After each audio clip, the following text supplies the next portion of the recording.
The webinar will begin shortly. Please remain on the line.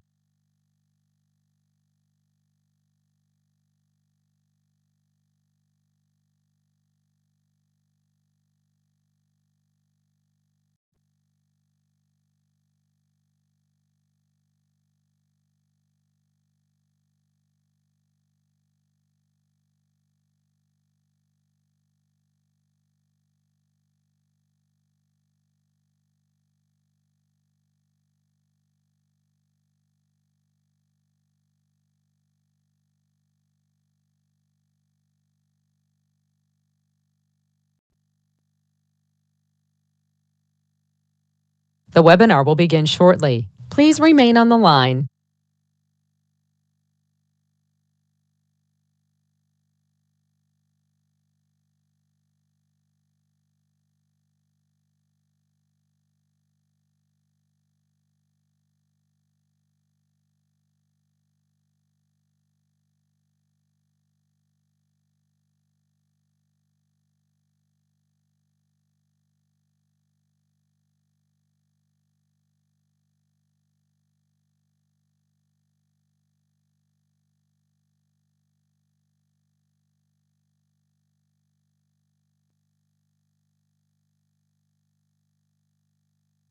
The webinar will begin shortly. Please remain on the line.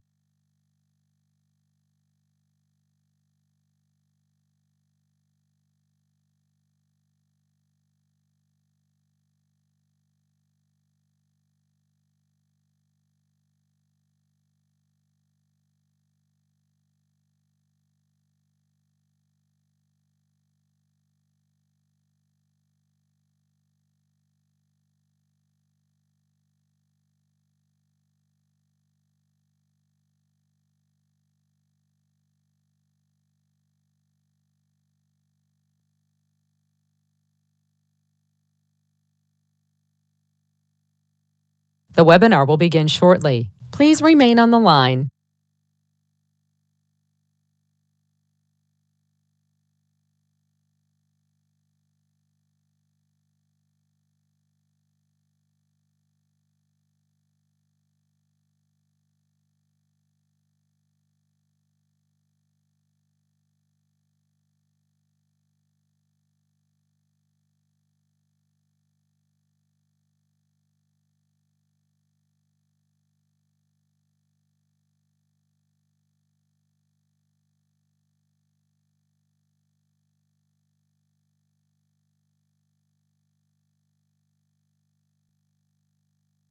The webinar will begin shortly. Please remain on the line.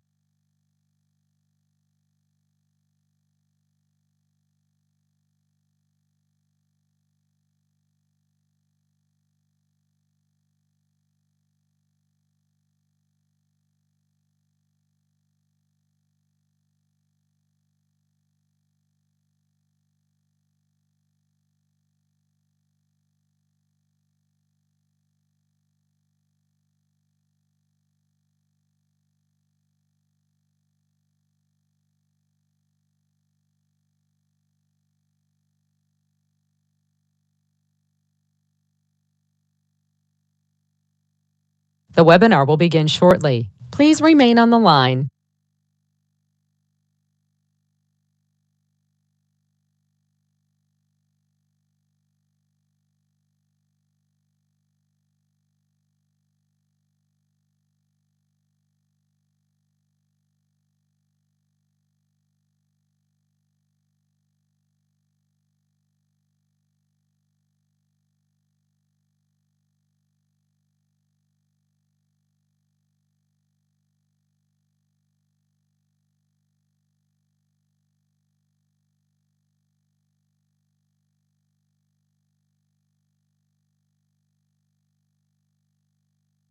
The webinar will begin shortly. Please remain on the line.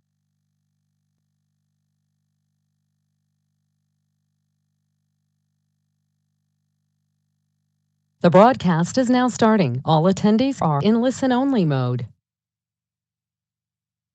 Good evening, and thank you for joining us for the June 1st special City Council meeting. Tonight, we will be interviewing applicants for the vacancy on Westminster City Council.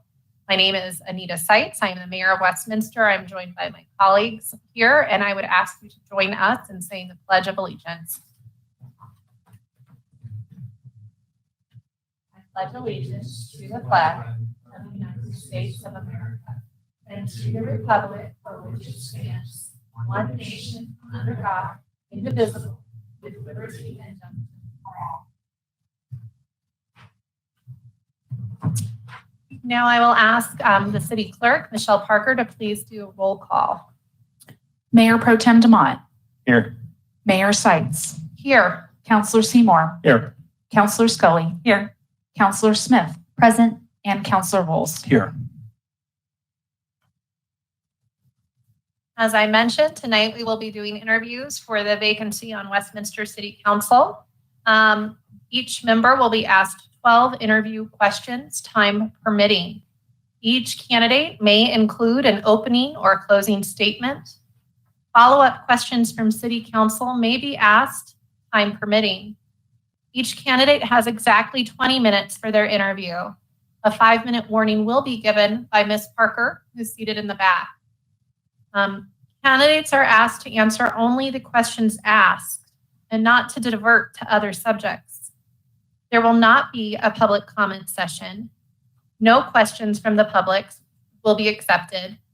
And just for those who are viewing who may be wondering, face coverings are no longer required to be worn by fully vaccinated employees or visitors to city facilities. Voluntary wearing of face coverings by any employee or visitors is encouraged if desired.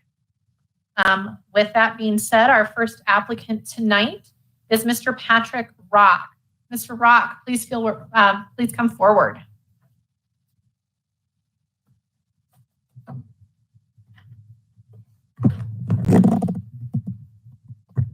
Hear me? Good. We can. Wonderful. Let me know when you are ready, and I will start the clock. I am ready. Go. Okay. First, opening statement, I would like to say thank you sincerely for allowing me to come here today and interview with each and every single one of you. It's an honor as a citizen of Westminster to be brought into this unique position to fill an open seat for City Council. With that, it's very limited, but please, I welcome your questions. Thank you so much. I'm going to go ahead and ask the first question. Can you please define sustainability? Do you think it is within the role and scope of local governments to work on sustainability initiatives? That is an excellent question, Madam Mayor. I do have prepared statements and prepared answers for these. So, for Westminster, sustainability is essentially the council's responsibility to our community to meet the needs of today without compromising our abilities to function in the future. So, to your question, yes, it is absolutely within our scope and responsibility to act on facts and science to build out our community in a way that supports future generations. I would now like to turn it over to Mayor Pro Tem Dumont to ask his first question. Thank you, Madam Mayor, and thank you for being here with us tonight. So my first question is, do you believe that we need to increase funding of police staff and equipment to increase their ability to keep our community safe? Mayor Pro Tem, I think this is an excellent question. But first, I would like to say my answer requires some context. First, where would these additional funds be coming from? Would they be coming from cuts to other programs, increase in taxes? Questions that should be factored into this conversation, absolutely. Second, if we're talking upgrades to aging equipment, gear, buildings, etc., then absolutely. Yes, I do believe we should invest in the police department. However, on a general basis, if we take into account that Westminster averages a 2.9% risk in violent crime per 1,000 residents, this number is considerably lower than the state average of 3.1 per 1,000. However, again, Westminster does outpace the state in property crimes with statistics of 32.81 versus 25.91 at the state average. These statistics do factor into answering this again to your question, but with stipulations for the increase in funds. These stipulations for me would include community policing activities, citizen outreach programs, mental health training, and de-escalation training for uniformed officers. The next question is from Councillor Seymour. Thank you, Madam Mayor. Welcome, Mr. Ruck. Thank you. If Westminster faced long-term declining revenues, what would you cut or outsource to balance the budget? Excellent question, Councilman. Thank you.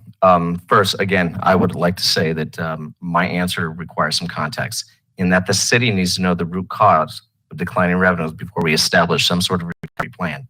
Knowing the root cause of anything helps avoid long-term situations that cut into vital departments. But with that said, for immediate decisions to limit the effect of revenue loss, we should propose delays in capital improvements or large infrastructure projects, have travel restrictions imposed on city employees, temporary closure of parks and recreation space or activities, temporary elimination of all city overtime, temporary salary and wage freezing, possible training restrictions, and above all, courage.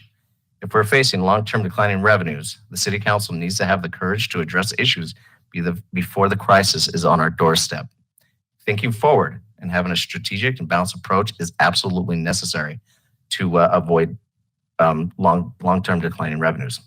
What Westminster does not need are individuals, politicians, and people speaking out of line and trying to get to political wins ahead of safety and sustainability for our community. Thank you. The next question is from Councillor Scully. Thank you, Madam Mayor, and thank you for being here tonight, Patrick. Thank you. If someone came to you with a proposal to build a new piece of public infrastructure in our city, a road, a bridge, et cetera, how would you evaluate whether or not that project was worth implementing? First of all, I think it's very important to understand that anytime somebody approaches you with anything they have passion for, you need to listen. Listening and actually hearing what people have to say without judging right away is very essential.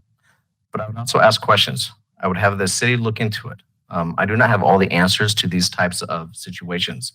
But what I do have is an understanding that collaboration and hearing facts and perspectives, costs and benefits are all part of the viability of any project. The next question is from Councillor Lindsay Smith. Thanks for being here, Mr. Rock.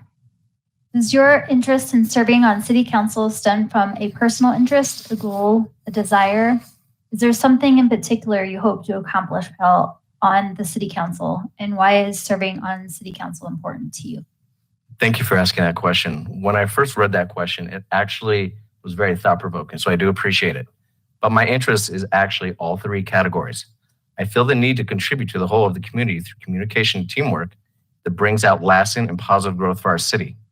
Westminster is rapidly growing, and we have the opportunity to build the city of the future right now, a city built on a circular economy that focuses on sustainability and green energy initiatives. As a citizen and resident of Westminster, I truly believe there is no greater honor than contributing to the success of a city through partnership, consistency, and professionalism. Thank you. The next question is mine. Describe a time. Oh, I'm sorry. Oh my gosh. It's on the next page. Councillor Volz, my apologies. If the city received an unanticipated $15 million with no strings attached, where would you spend the money in the city budget and why? And I just read it for Councillor Volz, but for time, I won't do this again because I just don't want to eat into Mr. Rock's time. My apologies. Thank you, Mr. Rock. That's quite all right. So for that question, this is a very, very large sum of money, and it represents close to 5.5% of Westminster's annual budget. For this much money, I feel it would be best to put it in a reserve fund to cover for declining revenues or emergencies in the future. With this much money, I honestly tend to feel rainy day option is the best course of action. Just because the city has the funds does not mean we need to spend the funds. Thank you for that answer. Councillor Volz, would you like to read my question next? Please do. No, please, sir. Describe a time in your life when you experienced failure and what you learned from that experience. This is also a great question because it brought back a time when I was extremely nervous. Back in 2006, my current employer decided to uproot all corporate operations and move them to San Diego, California. At that time, the only open position that I could stay here in Colorado was for a district manager. I applied, I interviewed, and I was turned down.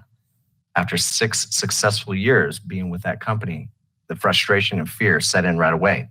But what I said to myself was, I will not allow the circumstances of somebody else's decision to affect myself. I can only control the circle of influence that I bring on myself. I can only support the here and now of what I'm doing. So I moved forward, got another job with a company moving into Colorado, and pretty much assumed the exact same role I was doing with my previous employer. The next question is from Mayor Pro Tem Dumas. Thank you, Madam Mayor. And so this is a two-part question. Mhm. Do you believe that we have a responsibility to make water affordable as part of keeping Westminster an affordable place to live while assuring we take care of our vital infrastructure? Do you think the city has done this? Why or why not? Thank you for your question. Keeping any utility division affordable is important. It is also equally important to maintain the infrastructure that provides these services. It's a delicate and complicated issue the city is faced with when evaluating the potential of increasing rates that affect our citizens. However, the cost of foregoing or ignoring a decision and allowing systems to fail is not an option. For the second part of your question, yes, I do believe the city is on the right track with the 3.9% rate increase for water and 5.5% increase in sewer rates provided for repairs and a new water treatment facility. Interesting enough, the city recommended a 10 to 12% increase in rates, which the city council turned down, equally agreeing to the current 3.9 and 5.5%. Finally, our infrastructure is aging, having been built out some 50 years ago.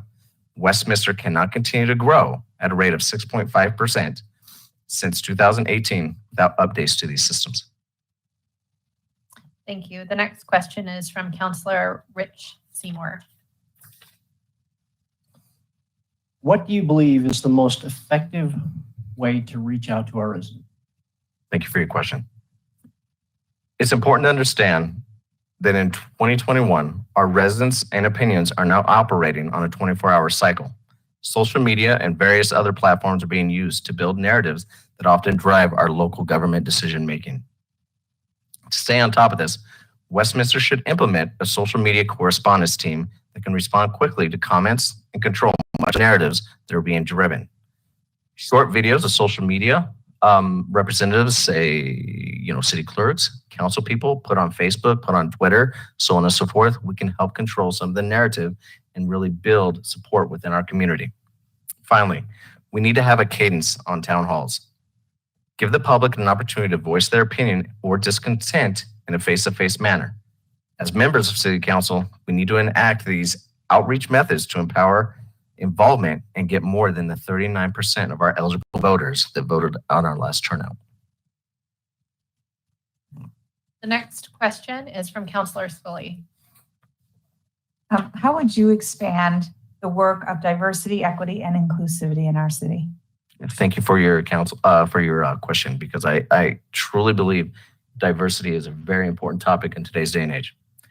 This question also shows the city's willingness to target and embrace the diverse population. My first goal would be evaluate the city's existing diversity status criteria and suggest an expansion to what the city defines as diverse in city employment. Gender, ethnicity, disability status, sexuality, military age, and so on, these all fall under Title IX. But that does not mean the city of Westminster grades themselves diverse in any of these categories. Essentially, if you can't fully envision diversity or expand work in diversity, you're not counting all the people that are diverse. Another goal will be to enact outreach programs. Suggest city council members visit spaces occupied by diverse people. Hear their stories from the citizens. Talk to them. Understand their perspectives and their lives. Know where they're coming from. I would also want to highlight diverse people within the community. We have amazing diverse volunteers and city leaders, citizens with great historical stories. Highlight them on our homepage to build the rapport and support we truly believe in. We should also leverage diverse job boards for recruitment activities, conduct citywide diverse trainings annually, and research various other ways to highlight the strength and diversity our Westminster population has. Thank you. The next question is from Councillor Smith. Thank you, Madam Mayor. And this is kind of a similar question to Councilor Volz, so apologies for the repetition here, but if you could in any way make it a little bit more specific. But if Westminster received a $1.9 million grant to use for the city any way they wanted, what would you allocate it to and why? Thank you for your question. While I believe any amount of money is good to come in as a grant, I specifically thought of one particular category that I want to address. I'd recommend being used for our walkability score of Westminster. We currently rank 35% on the 100 scale in walkability. We can do better than this. Each road should have designated bike lanes. Each sidewalk should be fully functional, not only for walking, but for our handicap use as well. We should expand our trail systems to have a collective network that has no gaps in connectivity. The next question is from City Councilor John Volz. Well, thank you, Madam Mayor. Can you describe a time when you disagreed with a team member and how you handled it? Absolutely. Thank you for your question. In January of this year, myself and a peer were tasked to build out a new training platform for Ball Corporation in my current department. That put structure and procedure on new hires and onboarding. When we first started the project, my peer wanted to use an antiquated Excel sheet to build out a task-based daily procedure. While this can work to fill the void of non-existent materials we currently have or had, I felt we needed to partner with HR and utilize our LMS system that it was for what it was designed for. Essentially, the disagreement was not necessarily which platform to use, but how to develop a training platform for now versus one for the future. I wanted a tool that housed materials, resources, curriculum, tests, sign-offs, and so on. She wanted one to implement now and fill the void of the non-existence. After much discussion, we decided to put a consensus on the topic by having meetings with our peers and others to get their take on the matter. What ultimately was decided by the group was to move forward with the quick Excel tool while building out the materials and videos of the future through our LMS system. Thank you.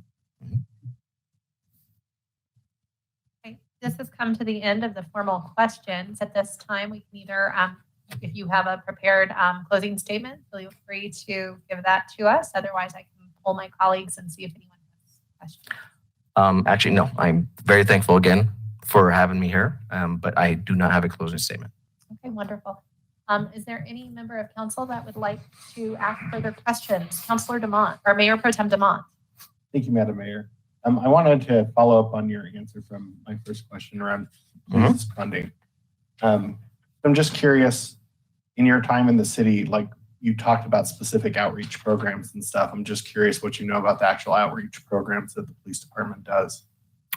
The outreach, what I know specifically of the outreach program, I'm not going to lie, is definitely limited, but having done outreach programs through a program called the Young Marines for years, I know you can gain a lot from citizen activities and really build partnerships that last a very, very long time by getting out into the community and being part of it.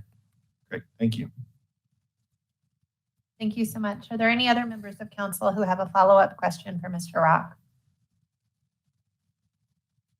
All right. If there's anything you'd like to share about yourself before we go, I think you have a minute or two. Great. Wow. Okay. Time left. Let's see. I am prior military. If you didn't pick up on that, I served just over 5 years. Absolutely enjoyed my time in the service. It was a wonderful learning experience, and it taught me a lot about life, humility, and service and duty. I would never take that back, and I honor everything about the military, especially yesterday. Yesterday was a very somber time. I saw colleagues die in the military, and it's unfortunate when you do see things like that at a very young age. With that said, I'm also a college graduate, went to CSU. At a very late age, I made the rational choice in my life that empowerment and improving myself is absolutely the best course of action I could possibly take. So in 2017, I finished my bachelor's from CSU and couldn't be more thrilled that I did it. Not too happy about the debt, but that's okay.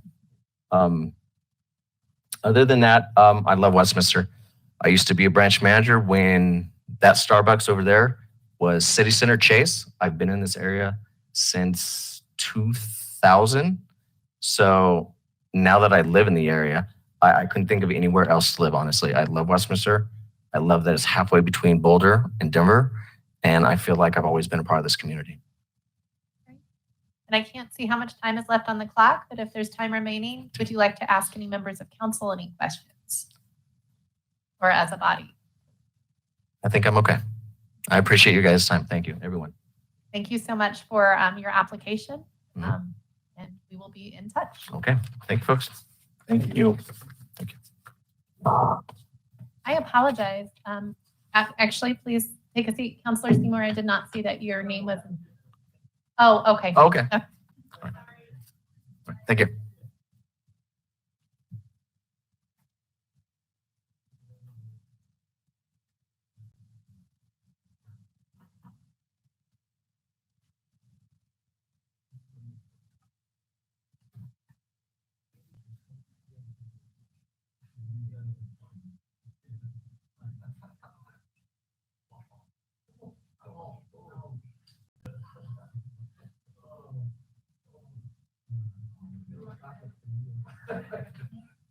And Mayor, if you're ready, our next applicant, Don Vitties, is here. If you would like to reset the, Absolutely. Our I wasn't shot sure clock. how strict you were, if you wanted me to No. start him at exactly He- he 6:55 or not. he's Okay, here as well as your next applicant, just Perfect. for your information. let me get the.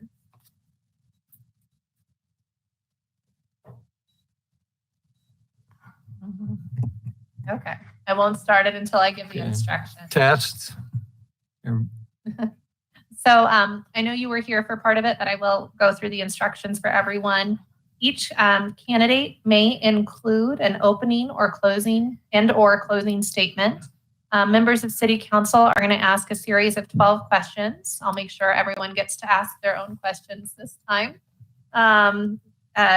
Each candidate is given 20 minutes, and you will be given a 5-minute warning. We're going to strictly adhere to the schedule to be equitable to all candidates. Candidates are asked to only answer the questions they're asked and not to divert to other subjects. And that is all we have for you. So please let me know when you're ready and I will go ahead and start the timer. Just like to make a brief opening statement and I'll have a brief closing statement. Okay, go ahead. Okay. Madam Mayor, councilors, staff, good evening. It's good to be back in chambers again. Thank you for the opportunity to interview with us this evening, and I look forward to answering your questions and having a productive dialogue. And with that, I guess let's get going. Thank you. The first question is from me. Can you please define sustainability? Do you think it is within the role and scope of local government to work on sustainability initiatives? Certainly. The most common definition of sustainability comes from the UN World Commission. It says sustainability focuses on meeting the needs of the present without compromising the ability of future generations to meet their needs. The concept is like a 3-leg stool. There's what they refer to as the 3 E's: economy, environment, and equity. It's also sometimes referred to as the 3 P's: profit, planet, and people. It's about understanding how all of this is connected. In Westminster's sustainability plan, it's organized around 7 themes, and they include energy, economic resilience, health and wellness, housing and neighbors, materials and waste, transportation and mobility, natural resources and environment. And then there's 5 cross-cutting themes, and these relate back to the 3 E's that I just talked about. And they include education, equity, climate or environment, and resilience or economy, and last, safety. So do I think that local government should work on sustainability initiatives? Yes, and here's why. When I was a sophomore in college back in 1969, which was many years before most of you were born, I was living outside of Cleveland, Ohio, and I was working my typical summer job. Absolutely not.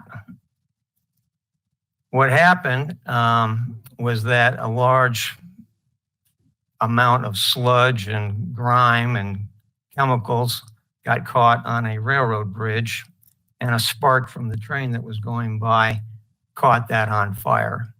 It only lasted about 25 minutes, but it was reported that it was as much as 5 stories high, and it burnt 2 of the railroad bridges that were there. It didn't make much news until the following day when Mayor Stokes called a press conference, and the national media got involved, and he basically said enough is enough, but it gained momentum nationally.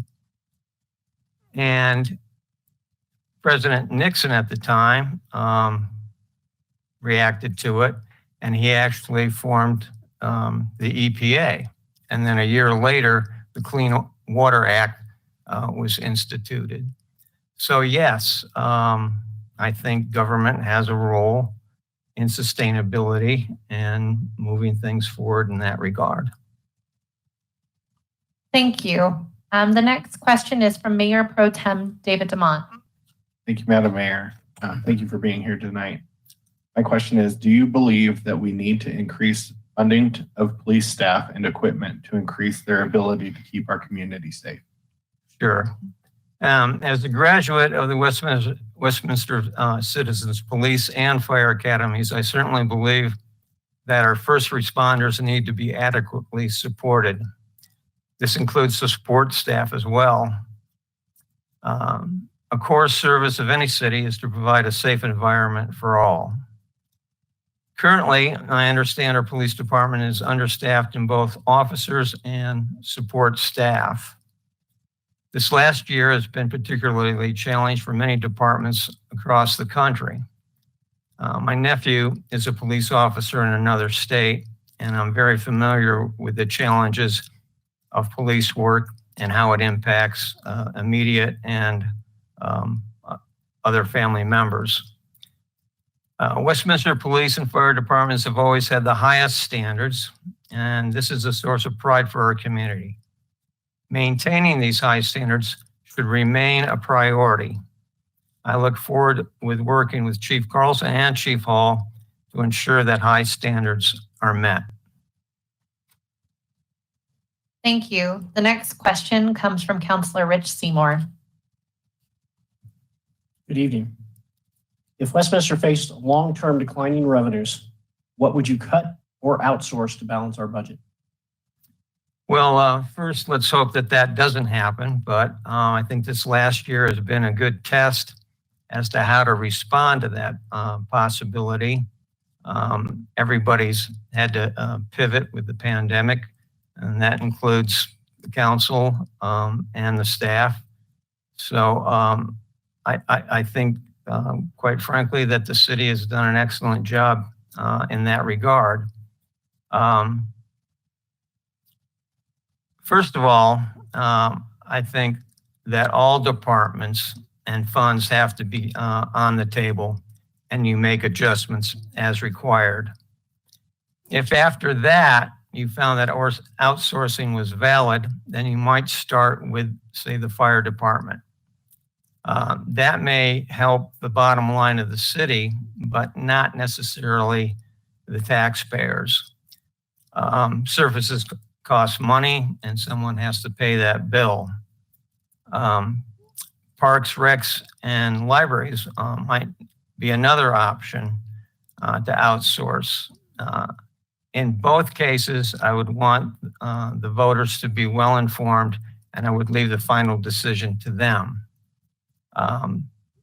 Just an idea, going forward, we may want to investigate the possibilities of coordinating with private corporations, let's say to pay for naming rights, for example, for libraries, just like they do for stadiums to generate revenue.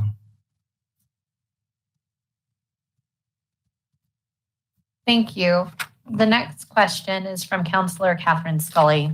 Thank you, Madam Mayor. Thank you, Mr. Fetus. If someone came to you with a proposal to build a new piece of public infrastructure in our city, roads, bridges, et cetera, how would you evaluate whether or not that project was worth implementing? Any public works project has to be evaluated on merit. And I've always found that asking what we call the 5 W's as a good place to start. And that's who, what, where, when, and why. And then you can also include how, which is also helpful. This usually leads to a cost-benefit ratio, which will define the value of the project. Once you have these fundamental questions answered, the truth will emerge, and you can usually make sound decisions after that. Thank you. The next question comes from Councillor Lindsay Smith. Thank you, Madam Mayor, and thank you for being here, Mr. Fetus. The first question I have, actually multiple questions. Does your interest in serving on the City Council stem from personal interest, goal, or desire? Is there something in particular you hope to accomplish while on City Council, and why is serving on the council important to you? My interest in serving on City Council is basically to build a bridge to somewhere as opposed to building a bridge to nowhere. I think all you know that I do not hesitate to speak my mind, but I try to offer reasons for my perspective, give alternative ideas, and find solutions. Serving on City Council would be a privilege. Having the public trust is a serious responsibility, and I believe people choose to live in Westminster because of the quality of life. As in our vision statement, a thriving community of safe neighborhoods, beautiful open space that is sustainable and inclusive. As we near build out, preserving this vision is important to me, and I believe that is a valid goal. The next question is from Councillor John Volz. Thank you, Madam Mayor. And Mr. Fittis, thanks for being here tonight.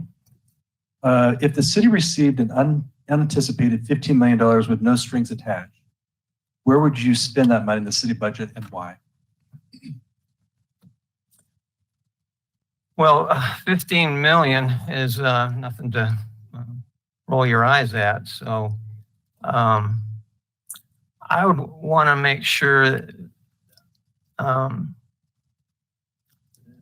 that there was value received in that investment, and that we could justify that decision to the citizens of Westminster, and that the greater good was served in that process.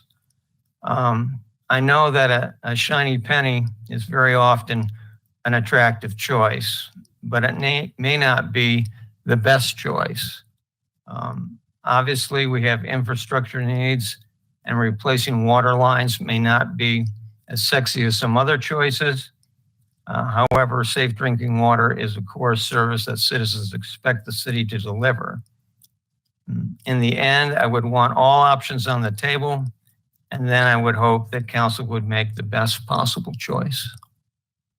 Thank you. Thank you. The next question is from me. Can you please describe a time in your life or work when you experienced failure and what you learned from that experience? Sure. I've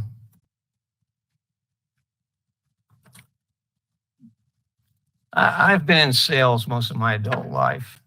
First as a manufacturer's rep, and then covering multiple states. And then for the last little bit in the custom cabinet business. And Councilor Seymour probably knows this because he's in sales. You could say sales is really the act of failing on a daily basis.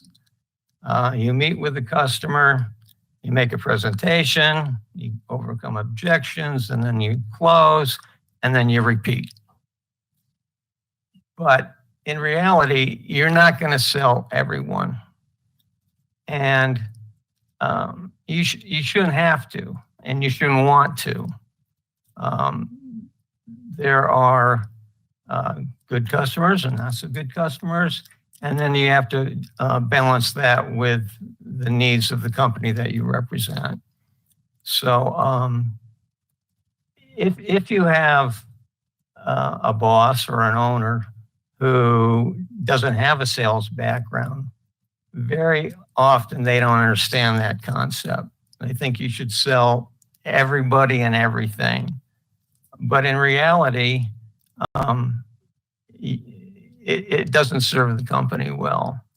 So what's that mean? It means that you have to have a successful closing ratio, obviously, to be successful.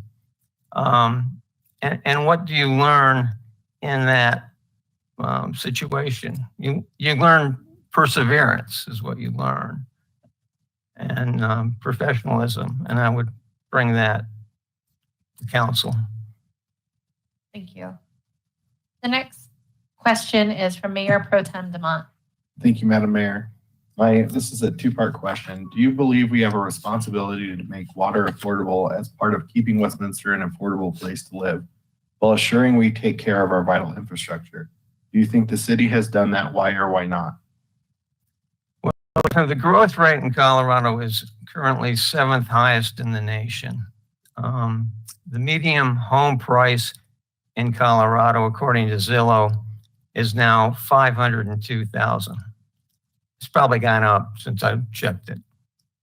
In Westminster, the median price is $476,000 for the home. Both Denver and Boulder, two of our closest neighbors, are higher than that. And it's not likely that prices are going to come down anytime soon. So anymore, I'm not sure what the definition of an affordable place to live is. We all know that the price of goods and services is going to continue to go up, and it's going to place a strain on many of those who live in our community, particularly those with fixed incomes. We also know that we cannot ignore investing in our infrastructure. In preparation for additional growth, the city has invested in water storage. We see that with any number of new water storage tanks around the city, and that's certainly a good thing. 5-minute warning. But there is more to do. A new clean water plant is needed to replace the aging Semper water treatment plant. Pipelines are aging out and need to be replaced, and these public work projects are not inexpensive. We cannot afford to delay them, as they will cost more later. We need reasonable water rates, but the most likely will have to be adjusted to keep pace with infrastructure. Even with that said, we will need to partner with state and federal programs to help pay for these large and expensive projects. Thank you. The next question is from Councillor Rich Seymour. Mayor, I would be more than happy to defer my question. Mr. Fittis mentioned that he had a closing comment, so. The next question is from Councillor Catherine Scully. In the seeing that we don't have much time, I'd rather hear his closing statement, ma'am. Councillor Smith. Madam Mayor, since seeing that my question has already been answered mostly from Councillor Volz's question, I can defer as well. Okay. Councillor Volz. I would also like to have Mr. Fittis have time for his closing statement, and then if we have time, we can double back. Okay, sounds thank you. good.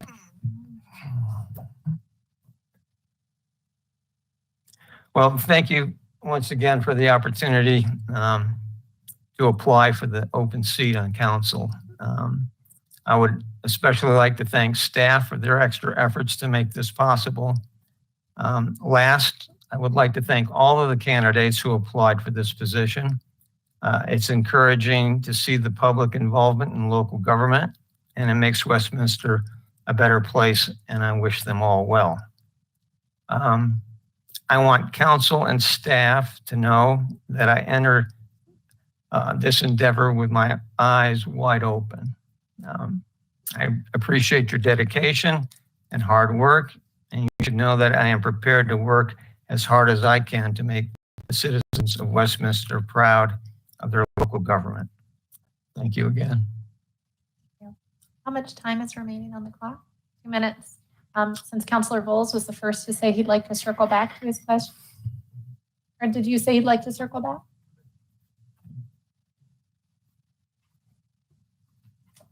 We'll keep circling around here. Okay. Make everybody dizzy. What do you believe is the most effective way to reach out to residents? You know, in today's world, I don't think there is just one most effective way to reach out to residents. I wish there was, but I think we have to reach out to residents on multiple platforms. Some people prefer social media. I'm not one of them in particular. I like getting my information from the City Edition newspaper. I also like the weekly updates via email. And I know, for example, my neighbor next door gets a lot of his local information from the Westminster window, and he counts on that for local news. I live in an HOA community, and we use Facebook, email, and newsletters to reach our homeowners. I also count on the City of Westminster's website. And for me, I understand that all these options cost money and requires staff to keep updated. It's not an easy task, and there's no simple solutions in regards to this. With time permitting, would you like to try to answer Councillor Scully's next question? It's short. How would you expand the work of diversity, equity, and inclusivity in our city? Sure. My dad was born in Scotland, and he came to this country when he was about 10 years old with his two brothers. On my mom's side, her parents were born in, my grandfather was born in Sweden. And I'm sorry, that's our time. Sorry. Thank you so much. Thank you all. We will be in touch. Thank you.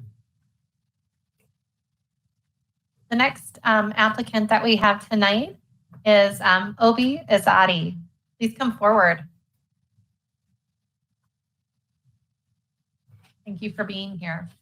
I feel short.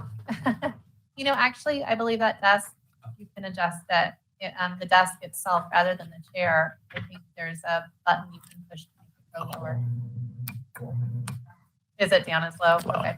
Might be I'm the just chair. short. It's okay. Okay, I know you've been in, but I don't know exactly how long you've been in here, so I'm going to go through the protocol again. You will be asked a series of 12 interview questions by the members of council, time permitting. Each candidate can include an opening and/or a closing statement. Follow-up questions from City Council may be asked time to time, time permitting.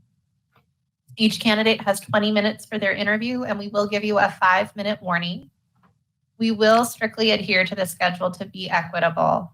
And candidates are asked to answer only the questions asked and not to divert to other subjects.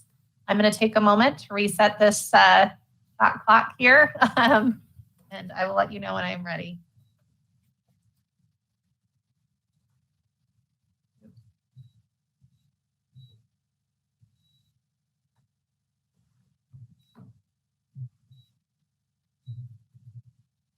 Okay.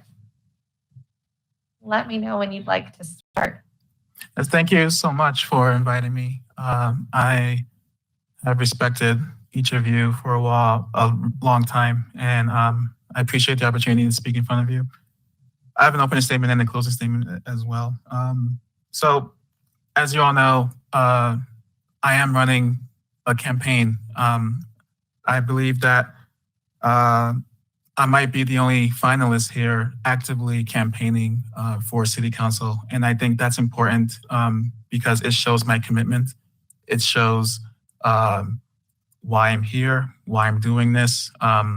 I'm speaking to people every day. I take civic duty very seriously, and I'm personally invested. So my feet hurt right now. I just walked over the weekend, spoke with over 100 people this weekend. I've been campaigning since April, and that's how seriously I'm taking this.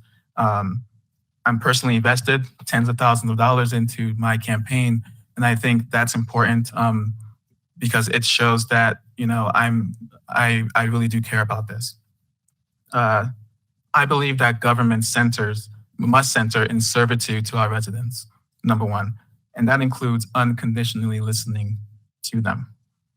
Our city faces an affordability crisis that's forcing many residents to leave.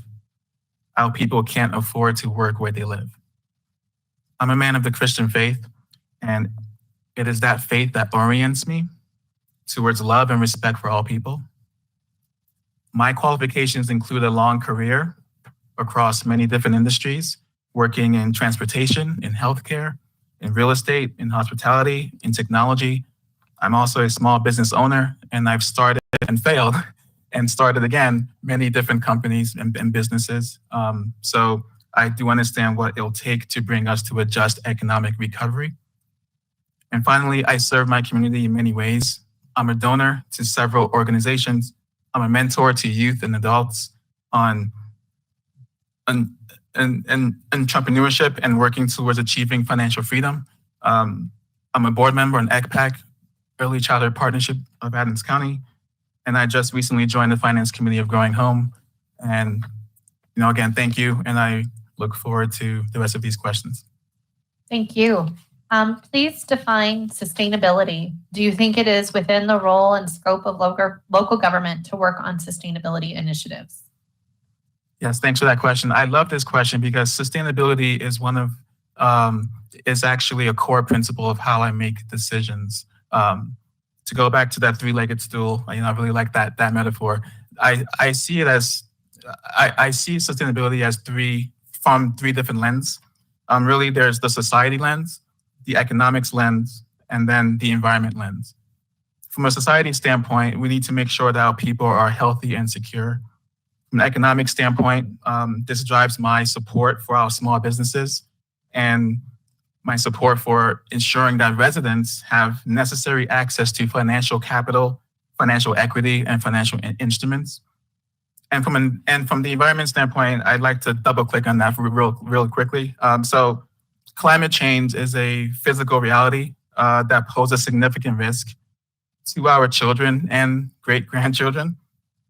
Additionally, there are significant risks to our financial security, infrastructure, investments, and small businesses. Our homes are burning down. It threatens aspects of our economy, such as supply chains, food supplies, and power grids. We only have one planet, and sustainability is the key to protecting it. Environmental justice is also racial justice. So it is critical that policy decisions that the council makes remain equitable across all people and communities. Thank you. The next question is from Mayor Pro Tem Dumont. Thank you, Madam Mayor. Thank you for being here tonight. Do you believe that we need to increase funding of police staff and equipment to increase their ability to keep our community safe? Yes, I believe that we need to diversify police staff and training. This may require an increase of funds, or it may simply be a redistribution of existing funds to ensure that we have more mental health professionals. I strongly believe and agree with you, Mayor Pro Tem Dumas, on mental health professionals, on co-responders that have expertise in mental health. That the current program that the city has, speaking with Acting Chief Reeves, it's actually really excellent. We just need more people. This can help to de-escalate situations and can help to really address one of the silent killers of our city, which is mental health. Thank you. The next question is from Councilor Rich Seymour. Good evening. If Westminster faced long-term declining revenues, what would you cut or outsource to balance our budget? Thank you, Councilor. So as a business owner and as a skilled professional in financial management, I would leverage my experience in managing a budget. First, I'd orient around two different principles. The first principle would be to avoid as much as possible, across the board cuts that could take away funds from higher priority programs and services. And second would be to lead collaboratively. So this would not be a top-down cut. This would be a collaborative effort, engaging all levels of staff and the community to help identify the efficiencies. So with that said, I would start with the hiring freeze of all vacant positions. Then I would look into supply and vendor expenses. I've noticed that we use a lot of consultants, so I would look into that. I'd investigate operational efficiencies of our marketing and communications. For example, there may be areas where we can network more and do less traditional marketing to save costs. And those are probably more effective as well. And finally, I would poll all residents to let them tell us which capital projects in flight should be delayed. Thank you. The next question is from Councillor Catherine Scully. Thank you for joining us tonight. Does your interest in, I'm reading yours. Sorry. Got lost. Okay. If someone came to you with a proposal to build a new piece of public infrastructure in our city, a road, a bridge, etc., how would you evaluate whether or not that project was worth implementing? I would try to ask and answer a series of questions. So the first question I would ask is, who are the most affected community members related to the proposal? I would then ask, how do we plan to authentically engage them? And the key word is authentically, not a survey, but more so a interactive conversation to really ensure that we understand how that proposal would affect them. I would analyze quantitative and qualitative data that tries to answer if the proposal would dismantle or perpetuate oppressive practices or systems in specific geographic neighborhoods or particular demographics. I would ask, will the project advance equitable outcomes? And finally, I would orient in sustainability from the three lenses that I spoke about. So one, is the project viable economically? Is it viable environmentally? And is it viable socially? And it can't just check off one of those boxes, it needs to be all three. Thank you. The next question is from Councillor Lindsay Smith. Thank you, Madam Mayor. This question has multiple pieces, multiple parts to it, so bear with me. And thank you for being here, Mr. Azadi. Let me back up there. Does your interest in serving on the City Council stem from a personal interest, goal, or desire? Is there something in particular you hope to accomplish while on the City Council? And why is serving on the council important to you? Thank you for the question. The reason why I'm interested in serving on City Council stems from my passion for serving the community. I want to leverage my personal lived experiences, which I believe are at least partly shared by every single resident in this city, whether it's from living in poverty or working as low income or struggling and fighting against the odds to get my master's degree, or working and climbing the corporate ladder, right, in different industries, or, starting my own small business and experiencing failure from that aspect as well, right? I believe that my background touches on every single soul in the city, and it's important that that a councillor is relatable. It's important that the people can connect and engage with those who serve them. And I believe that that's the answer to helping us to engage more residents in the civic process and to educate them and to encourage them and inspire them, right, to be the best that they can to reach their full potential. So that's why I'm serving. I'm interested in serving, sorry. Thank you. The next question comes from Councillor John Volz. Thank you, Madam Mayor, and thank you for being here tonight. I'm going to skip my question number 2, so if we run out of time, I'll have it asked. Can you describe a time when you disagreed with a team member and how you handled it? Thank you, Councillor. I've had disagreements my entire life, as we all have. Some Democrats don't like some of my positions. Some Republicans don't like some others. My wife hates how cheap I am without finances. My daughter hates some other things that I do, right? But I'll give a specific example from a recent specific example. So recently 2 or 3 volunteers in my campaign for city council have asked me to be more aggressive on my position on police. And this was, I took this conversation very seriously. My response to them was, well, why? Number one. And they said, well, look what's happening around the country. And I would, I've been brutalized by police when I was 10 years old, right? So it makes perfect sense to them that I would have the most radical position on police, but it's actually the opposite. What I told them is, well, can you give me examples? Bring me specific examples of how the Westminster Police Department, not Aurora, not Minneapolis, Westminster, what have they done in terms of this racial unrest that's happening across the country? And we've had several discussions around this, and they came back and said, well, we couldn't find many.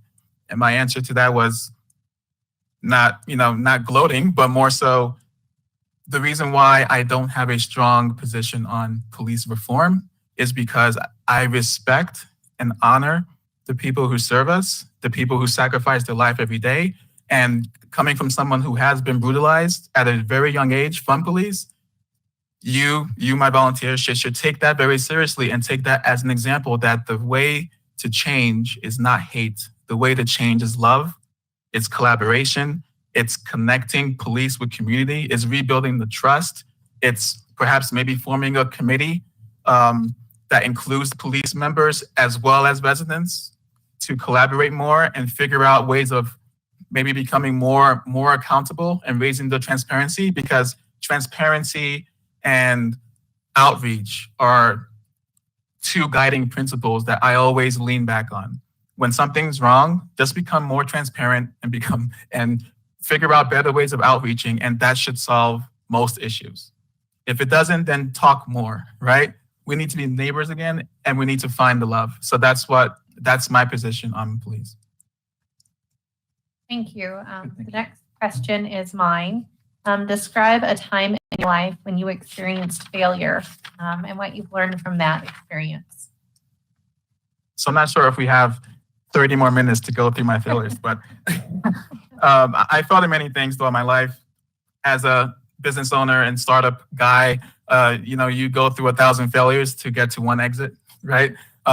So I'm very used to failure, and I'm probably failing right now in my campaign in terms of being a father and a husband, right? I'm not spending as much time as I would like to with my family because I'm out on the trail and hyper focused on the campaign.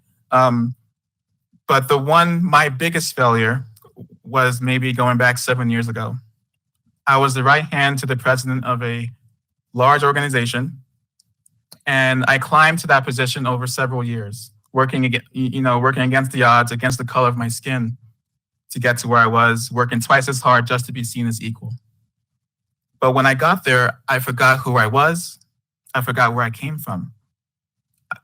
I was proposed the opportunity to mentor a high school kid from a disadvantaged high school in a bad neighborhood. I had done this in years past, but I dismissed the idea that year. Later, I found out that kid was shot a couple of times. He lived, but subsequently dropped out of school. I'm still haunted by this. I still have nightmares about this. And of course, I know that I'm not to blame for these events, but I still wonder if I was in his life, would he not have been in that environment to have been gunshot, or would he not have decided to drop out of school? I'll never know the answer to that question, but that experience is one of many that subsequently made me quit and start my own company.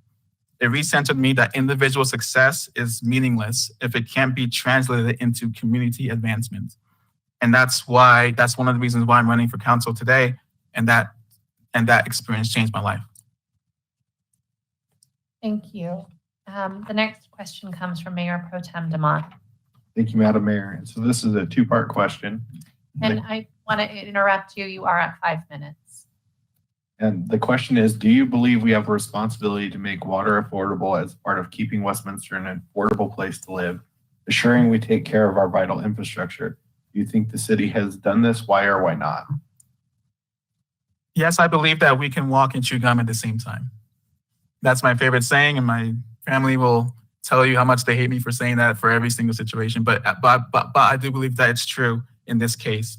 You just heard my position on sustainability. So clearly we must upgrade our infrastructure to protect future generations.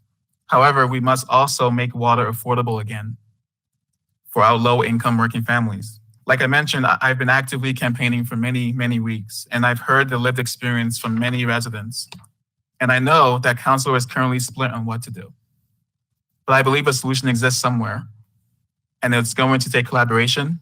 Something needs to get done, and I would be humbled to collaborate with each of you on council to find a solution. Thank you. The next question is from Councillor Rich Seymour. Hey, Madam Mayor, what do you believe is the most effective way to reach out to our residents? I believe the most effective way is in-person canvassing and networking.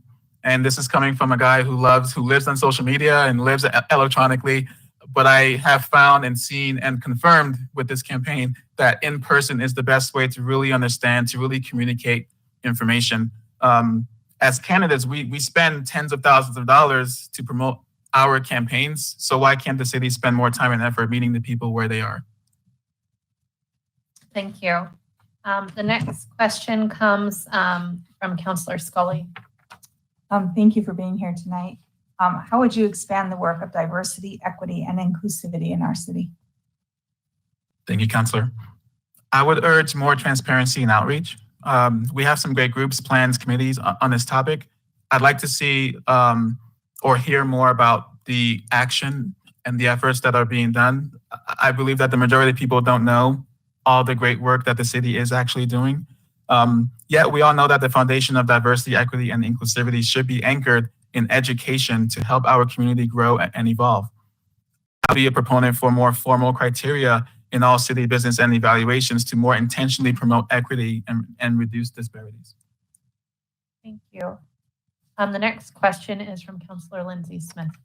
Thank you, Madam Mayor. My question is, if Westminster received a $1.9 million grant to use for the city any way they would, what would you allocate it to and why? I would allocate the full amount in direct aid to residents and small businesses to ensure a just recovery from the pandemic. The next question is from Councillor John Volz. Thank you, Madam Mayor. I would like to allow our applicant to do closing remarks, if that's okay. And if we have extra time, I'll come back. Okay. Thank you.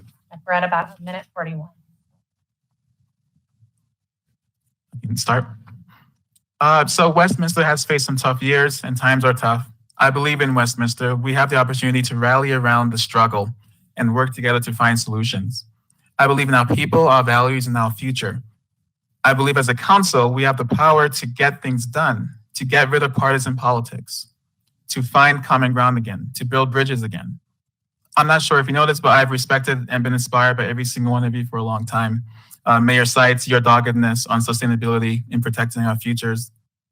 Mayor Pro Tem Dumas, you were the first person to call me when I first announced my campaign back in February and congratulated me for jumping in the race. It may have been a small thing for you, but I will never forget that. We talked a lot about mental health and we completely agree on that. You know, I think that's a very important topic. Councilor Seymour, I've always been inspired by your dedication on small business and highlighting the need from that community. Councilor Smith, your dedication to supporting children and protecting children is near and dear to my heart, as you know, and I'll always have the highest regard for you because of that. And Councilor Scully, we share advocacy for education. The most important thing that we can do as a community is educate our community, and I will always fight alongside with you on that. And Councilor Volz, I respect and join you in your fight for the LGBTQ community. Very important and very inspirational. So my point is that we all have the power to inspire, and I just wanted you all to know that you have inspired me. Thank you so much.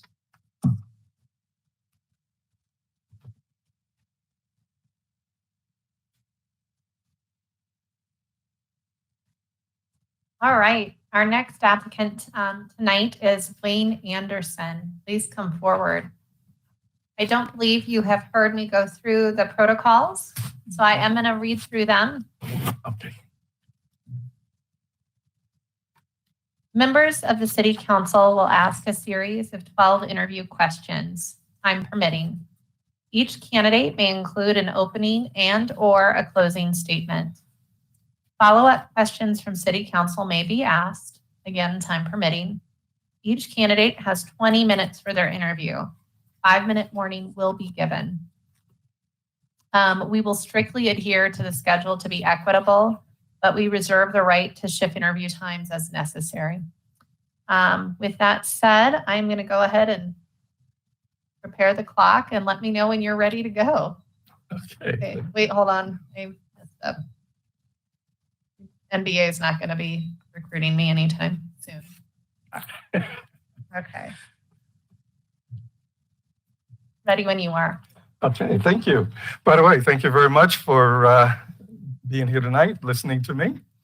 I want to open up by talking just a little bit about my background, and so you get a little bit of a chance to know me. First, I always like to involve myself in the community, do a number of things in the community, and as well as being very, very knowledgeable in the business world. I spent about 35 years in the corporate world, mostly in senior management positions, managing multi-billion-dollar budgets, managing large staffs. The smallest staff I ever had was 5 people. The largest was 1,000. I've also been an elected official. I was a city manager. Tom's not around, right? Okay. I was also a city council member and a county commissioner in the city and county of Broomfield. In that capacity, I obviously sat on a number of city type committees. In the county capacity, I sat on the E470 Highway Authority Board. I sat on the Northwest Parkway Authority Board. I sat on Dr. Cog, the Denver Regional Council of Governments. I've been from the teaching world, I was an adjunct for Front Range Community College, where I taught 4 different business courses. And today, I am what they call an area advisory on the Front Range's Area Advisory Council. And so I still advise Mr. Dorsey on, I'm sort of a connection between the business world and the academic world. I was a small business development center consultant, which means I helped small businesses in Westminster start, expand, and grow. And I'm also a business person myself. So what I'm trying to say in all of this is, and by the way, I'm an author of about 8 books at this point. Some you'd like, some you wouldn't, okay. But what I'm trying to say is I have an extensive background in business, in public service, in working in the community. And I have a passion for making sure that everybody is somehow or other involved. Okay. Thank you. The first question is mine, which is please define sustainability. Do you think it is within the role and scope of local government to work on sustainability initiatives?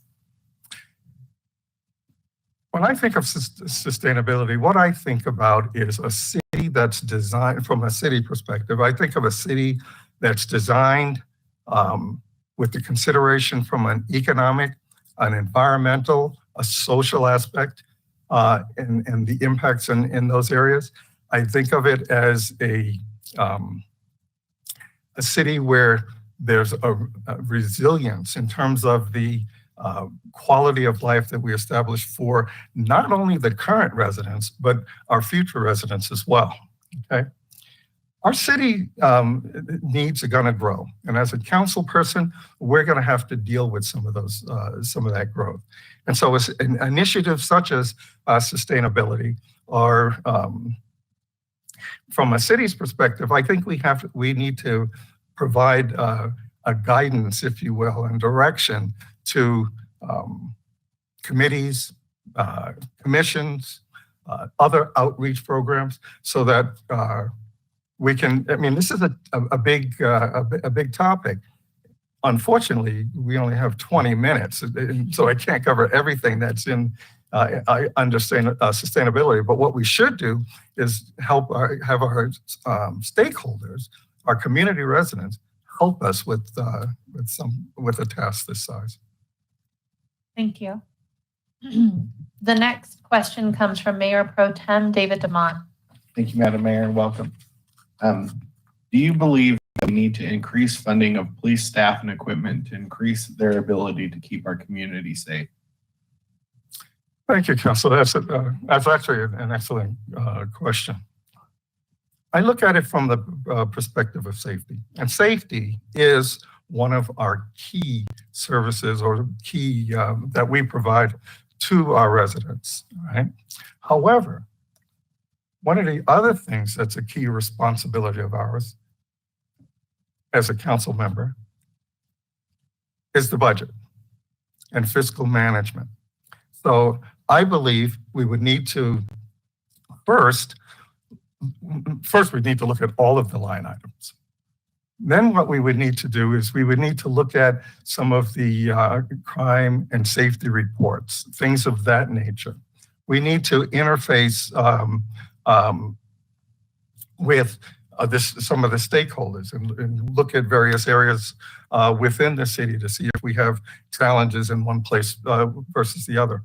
But more importantly, we need to be able to, based on all of those things, make adjustments where we see necessary. Now, if we make those adjustments, we also have to recognize that we have a finite budget, so it may impact other things. So we need to be cognizant of those other things that may be impacted if we were to make that kind of a move.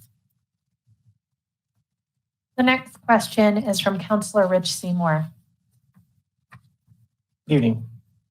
If Westminster faced long-term declining revenues, what would you cut or outsource to balance the budget? Thank you, Councilor. That was I think is an interesting question. About things like that, I look at the fact that we have a strategic plan that we've put in place. We have a number of master plans that we've put in place, comprehensive plans. So we know what the needs are and we've prioritized those needs.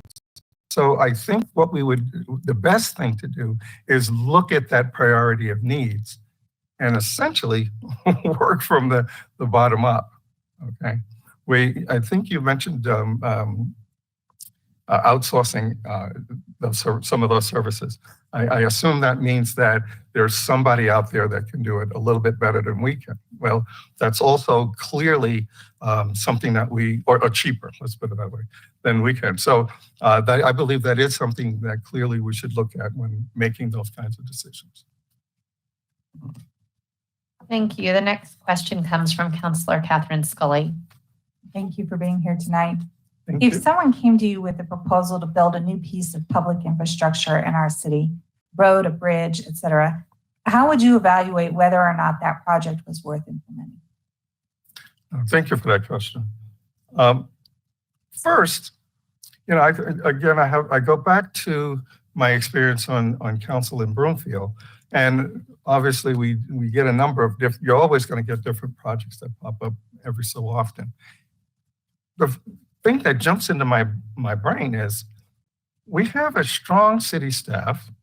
They have processes in place for assessing, submitting, recommending, those types of things. So I would first look at those types of recommendations, use that information initially to help with the decision, okay? The next thing I would do is I'd look at the city plans. Does this project somehow or other fit into what we've already decided is a good approach for the city, and which, by the way, our constituents said is what they're looking for. And then, of course, finally, we have to look at the budget. Does this make sense? And if it does make sense, again, as I talked about a minute ago, is it going to impact something else? And if so, how do we deal with those things? Thank you. The next question comes from Councillor Lindsay Smith. Thank you, Madam Mayor, and thank you, Mr. Anderson, for being here tonight. Thank you, Lindsay. My question involves multiple questions, so bear with me here. Does your interest in serving on the City Council stem from a personal interest, goal, or desire? Is there something in particular you hope to accomplish while on the City Council? And why is serving on council important to you? Okay. Yes, and it's very good. No. Okay. I've lived in Westminster. Well, I've had my business in Westminster. And I didn't talk about the business, but I'll talk about it in a minute. My business has been in Westminster for a little over 6 years. I've been in Westminster a little bit under 6 years. During that time, I've participated on a number of different boards. I've been associated with a number of different organizations. I've even do work at the county level. And in all of those cases, to me, the focus is somewhat narrow. Now, I talked a little bit about my background. I talked a little bit about the types of skills that I have in terms of leadership skills, managing budgets, and all of those kinds of things. Do I have something I really want to accomplish? Yes. I want to be able to take those skills that I have that built up over a lot of years. I'm just going to say I've been on the planet a long time, and utilize those skills at a city level. I believe that I think I can do a lot with this experiences. Remember, I have experiences in the public sector. I have experiences in the business world. I've started, and my business is a little over 12 years old. And so I understand some of the challenges that our constituents will have. I've been in the academic world. I understand what the students deal with. I understand what the academic world deals with. So I want to be able to bring all of those different skills together at a city level. Thank you. The next question is from Councillor John Volz. Thank you, Madam Mayor, and thank you for being here tonight. Thank you. I'm going to skip, for the sake of time, to my second question first, if that's okay. Yes. Can you describe a time when you disagreed with a team member and how you handled it? Yeah, but that's one I struggle with a little bit. Okay. Because again, you've only given me 20 minutes. All right.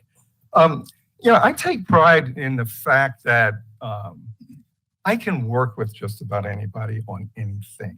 Now, do we have disagreements? Absolutely, but we have disagreements on a regular basis. It's a part of kind of what we do.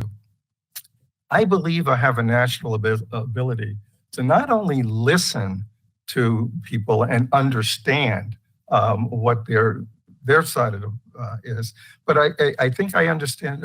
I have a way of understanding their perspective, and I think that's real important. In any of the differences, the bottom line is we got to listen.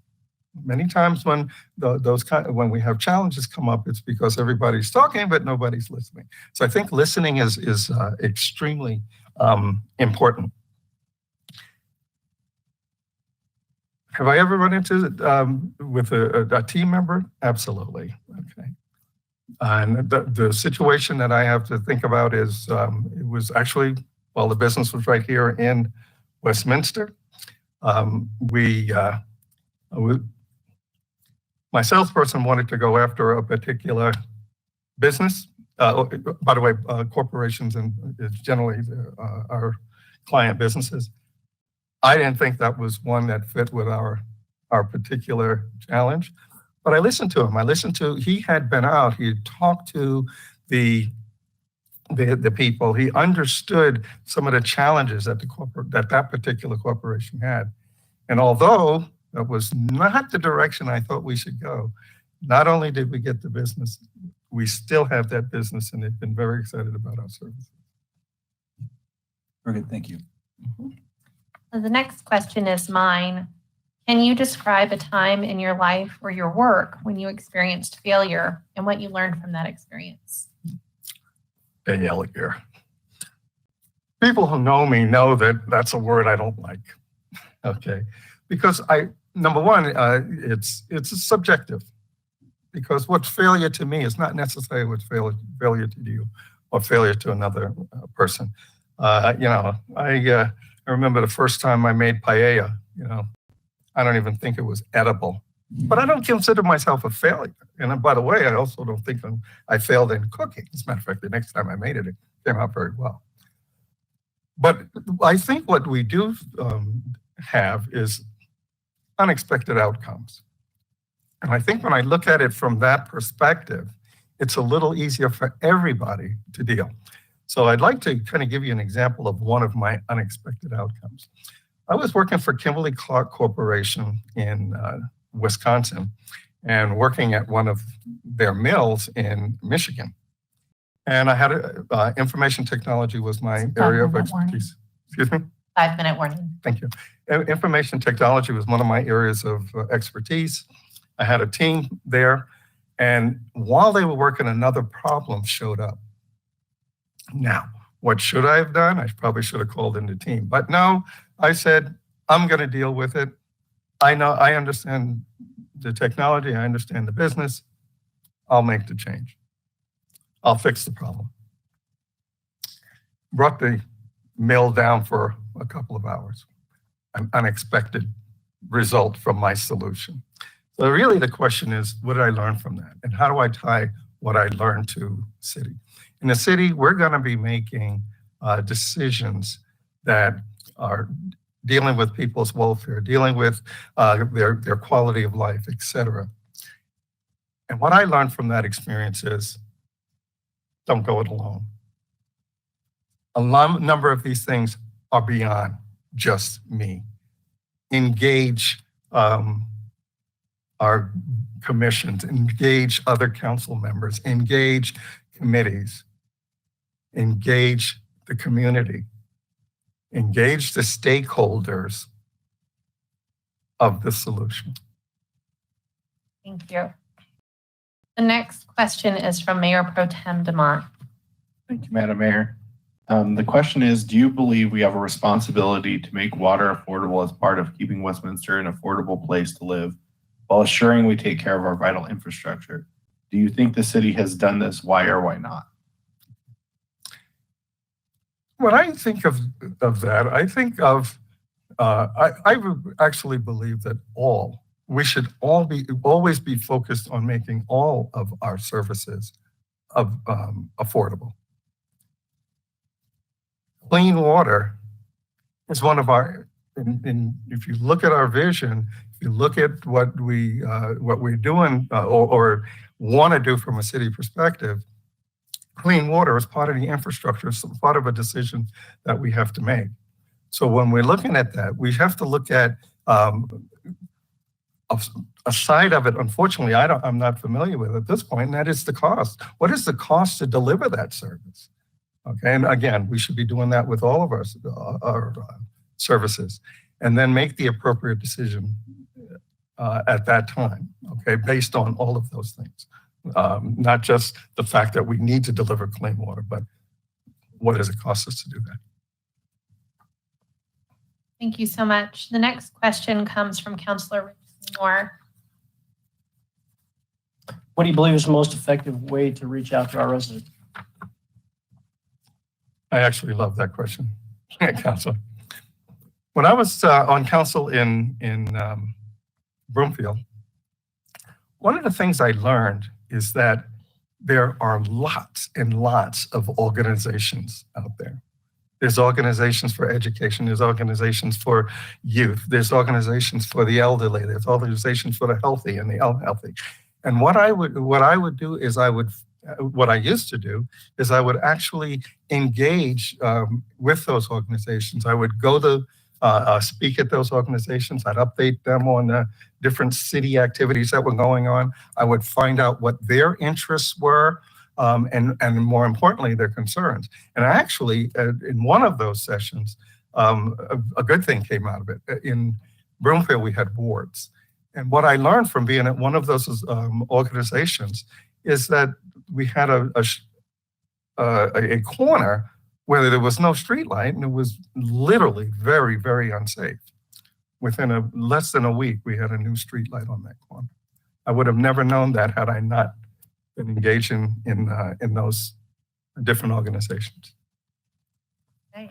And we're low on time, but I'm going to go to Councillor Scully. Thank you for being here tonight. Thank you. Again, how would you expand the work of diversity, equity, and inclusivity in our city? When I think of diversity, equity, and inclusivity, what I think about is opportunity. And as a Black man who has spent a good portion of his life going after and fighting hard for opportunity, that's to me the key. And when I say opportunity, what I'm talking about is opportunity in schooling. I'm talking about opportunity in housing. I'm talking about opportunity in jobs. I'm talking about opportunity in city services. And you finished right on the button. Oh. All right. Thank you so much. Thank you. I appreciate it. We are going to take at this time a brief 10-minute break. I want to say thank you to all of the applicants that are still in the room. And I know we have an applicant that'll be coming before us shortly. Thanks so much.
Protem, how are you today? Good. How you doing? I'm doing pretty good, my man.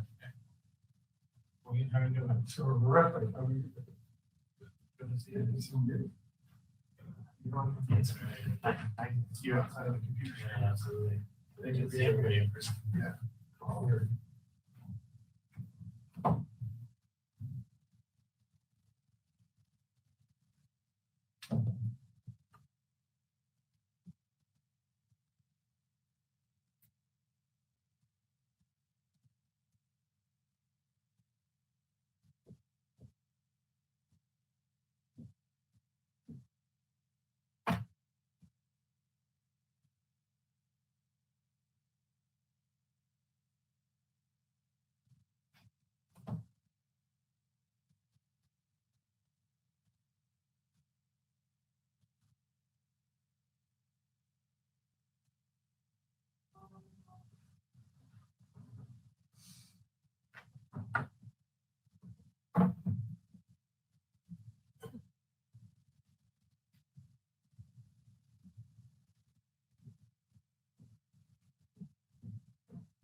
Good. How you been?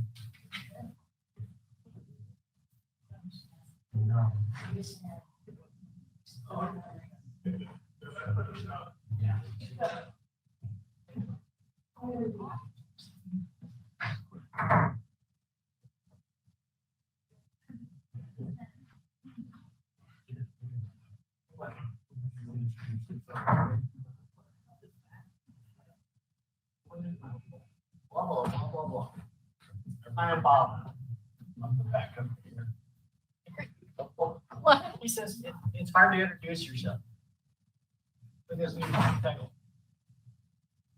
I need to do a better job of that. If you guys prefer, I don't direct the next question.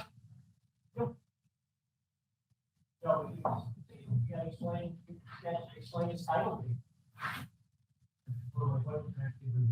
Or there's other people who put that burden on.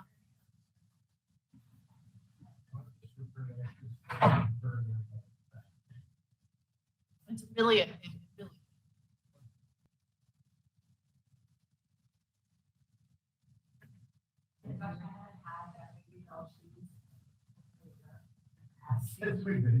Yeah, I'm like, oh my gosh, that is such good cheating. Yeah.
Oh, no.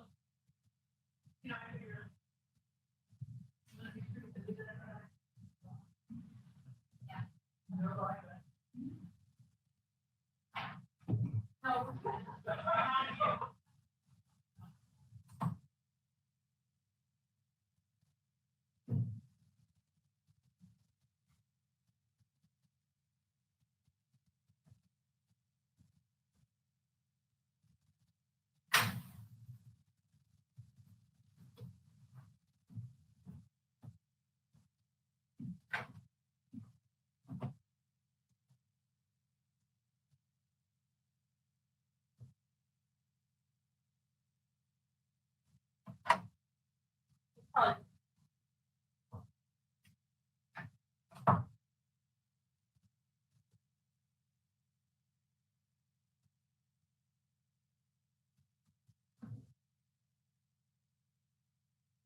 That's comfortable.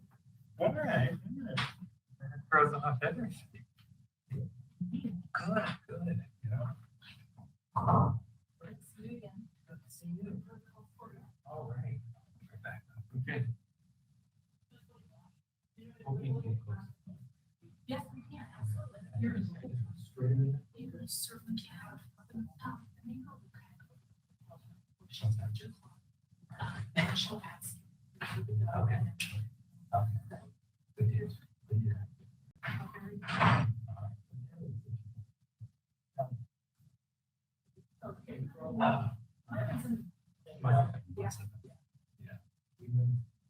Yes.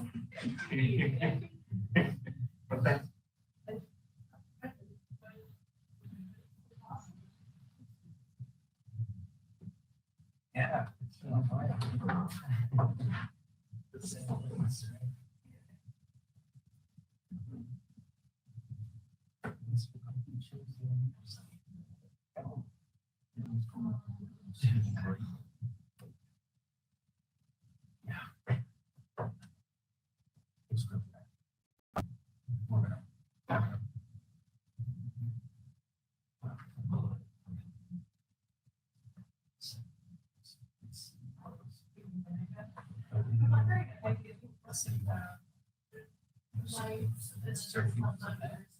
Utilities people and keep up the vision of that and sound.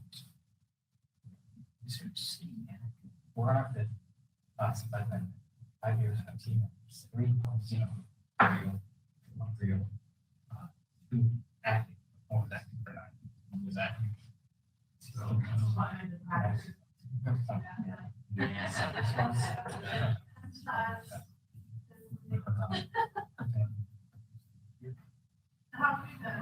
Michigan. I guess they're what I'm tired of tech. Why aren't you taking about tech? Yeah. Wow. You know, I'm kind of at the sweet stuff, but you have to see he actually promoted himself to doing 2 jobs at once. Motion, right? 2 jobs. Yeah. So I was working directly with his office. But then we lost out. But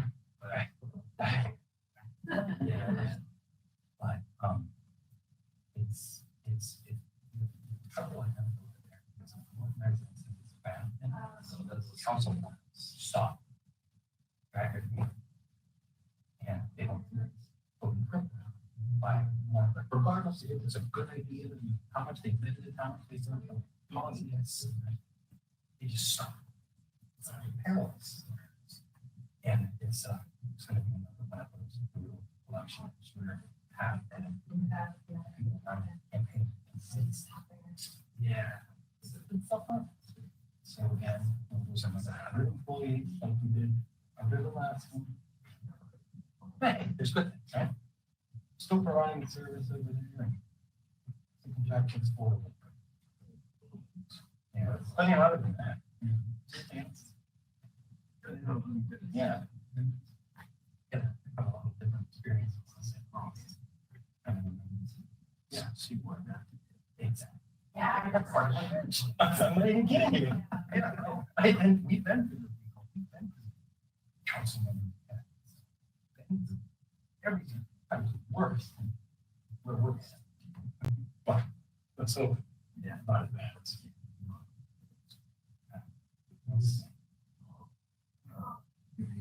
Fun.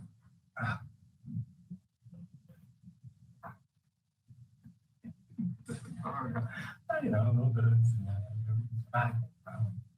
last summer, I got into Smoky Mountains. My family met up. I have to get back. Camping trips like that. Like this, and back to Pittsburgh, young for the day. Now that we're focused, we're guys having somehow. It's 100 feet. No. We can get it work. Right? But I was like, stuff like that. So it's they're about 1 year and a half. Right? Yeah. And you can go back. Yeah, they all it's for 2 weeks. And then it was fine. Yeah. So it helped them out. You just still going to call I get the emails and I'm, yeah, now. Yeah. Wow, that was not what I was expecting. Yeah, right.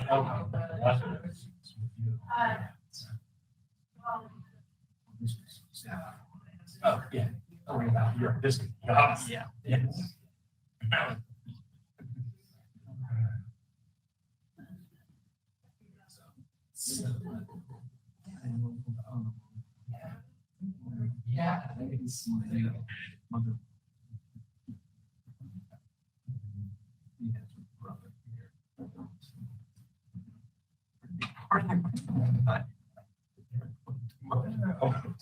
Yeah. Half a day, right?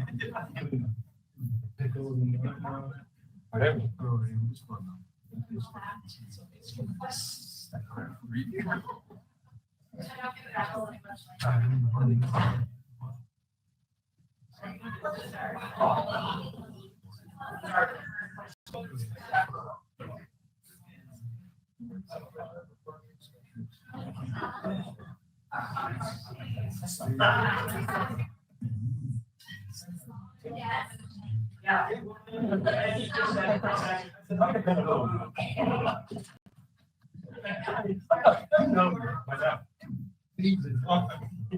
Here's the shit. You're too.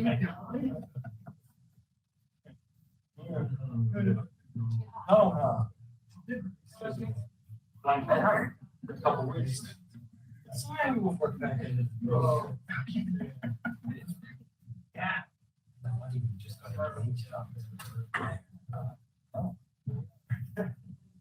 Yeah. So I'm just, it's like bad idea. Oh, yeah. Yeah, that's too much. Yeah, that's way too much. Okay. Yeah. Well, good luck.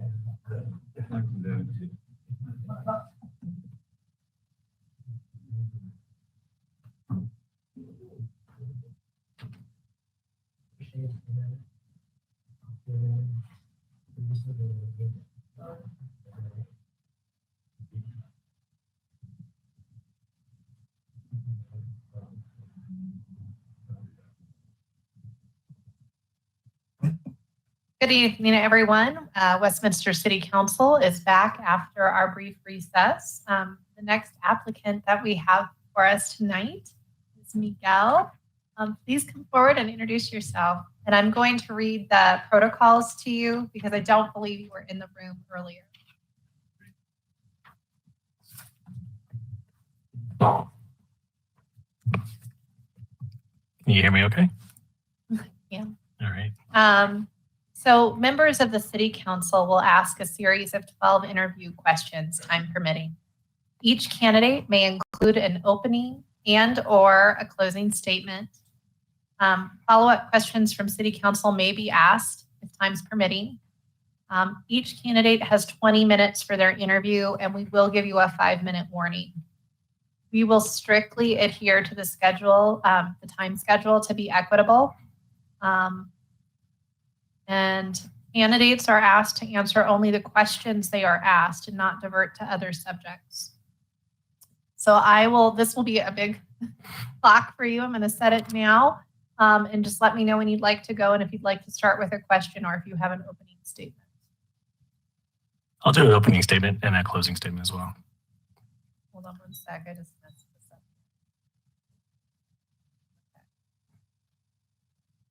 All right. Well, thank you for having me. This is an interesting penalty box fill. Go Avs, right? But I saw the process to, act swiftly here to get the seat filled. And I appreciate you guys, making time tonight to have me here as a finalist, which I'm honored to be.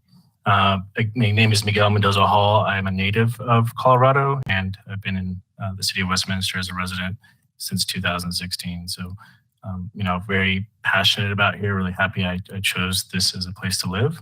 And I also serve on the Inclusivity board, where I've seen a lot of familiar faces from here and have done so since 2019. So happy to keep this as open dialogue, answer any follow-up questions, and really have you guys get to know me and share my perspective. Thank you so much. The first question is going to be one of mine. Please define sustainability. Do you think it is within the role and scope of local government to work on sustainability initiatives? Yeah, great question. So sustainability to me is just, really finding the ways to preserve and make smart decisions about your resources. Resources are becoming more and more scarce. So I think importantly for local government, it's to, provide use cases, to provide examples to residents, working even with staff to do so that they can begin to understand the importance of sustainability and incorporate that into their lives. Thank you. The next question comes from Mayor Pro Tem Dumont. Thank you, Madam Mayor. My question is, do you believe that we need to increase funding of police staff and equipment to increase their ability to keep our community safe? Thank you, Councillor.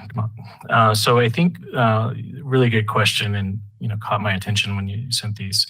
I've had the opportunity to really deepen my relationship with the department, with Chief and Deputy Chief Todd Reeves, especially talking to them about how can the department become more ingrained with the community. I really think it's a team effort there to really kind of help our policing. So I've seen a lot of efforts as of last year moving forward to do that.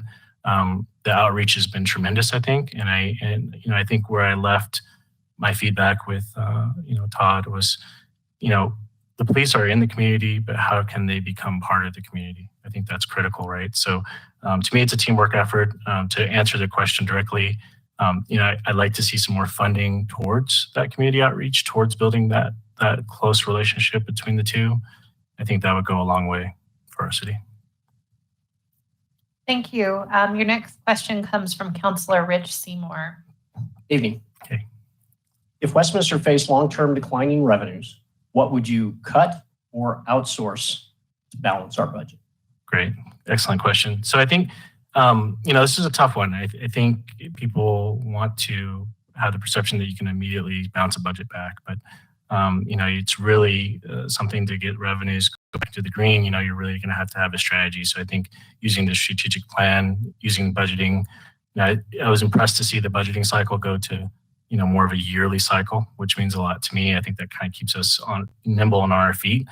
So I really think that being strategic and trending the revenues positively through importantly not cutting staff or important programs, but just being very strategic about the approach will help that trend move forward, and then within a few years see that positive trend go forward.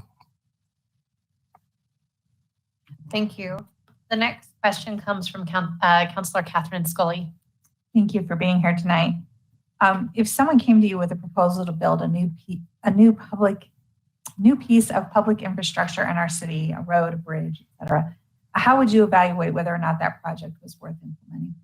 Yeah, that's a great question. So I think, again, using data, which I think is really critical, also utilizing some staff and their expertise, along with the strategic plan and budget, all tie in together to help make that decision.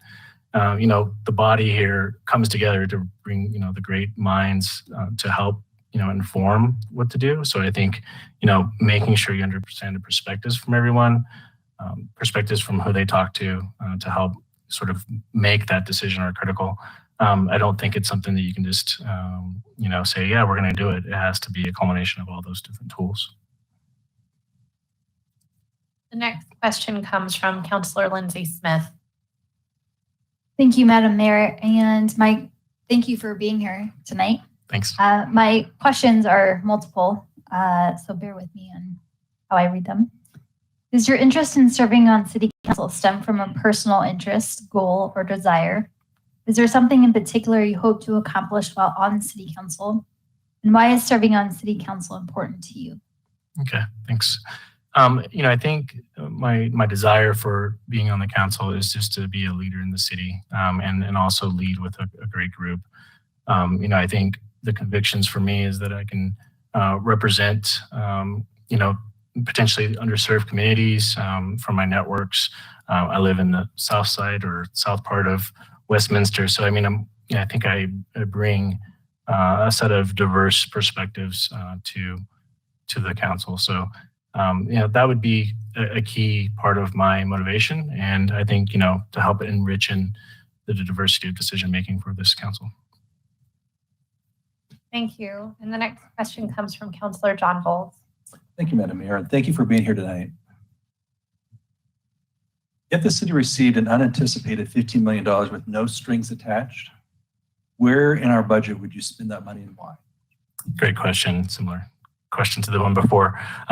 That with the larger amount, I think that's a significant amount, obviously. I think where I'd like to see that be spent is not all at once. I think you have to be very strategic about it. There might be a situation where we need some of that for a rainy day. We are in the midst of recovering from COVID-19, so I think seeing it go towards that and also towards our growth. When I travel, I hear people talk about Colorado and their desires to come here. So I think we're a city outside of Denver that people look for as far as affordability, and I think being prepared to welcome those people, being prepared to see the continual growth is important, and having funding directed toward that is key. Good. Thank you. Thank you. We're going to go back now to my next question, which is to describe a time in your life or your work when you experienced failure and what you learned from that experience.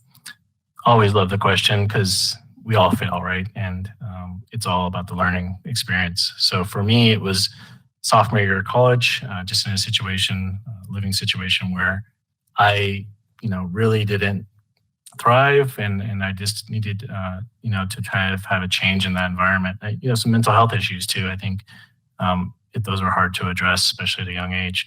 But sort of removing myself from the environment, starting over, taking a semester off, and kind of finding the right environment for me was important. And I think it was one of the most significant failures in my life, but the one that has been the most lasting and rewarding for me, and has, actually helped me with my further successes. Thank you very much. The next question will be from Mayor Pro Tem Dumont. Thank you, Madam Mayor. So this is a two-part question, and the question is, do you believe that we have a responsibility to make water affordable as part of keeping Westminster an affordable place to live while assuring we take care of our vital infrastructure? Do you think the city has done this? Why or why not?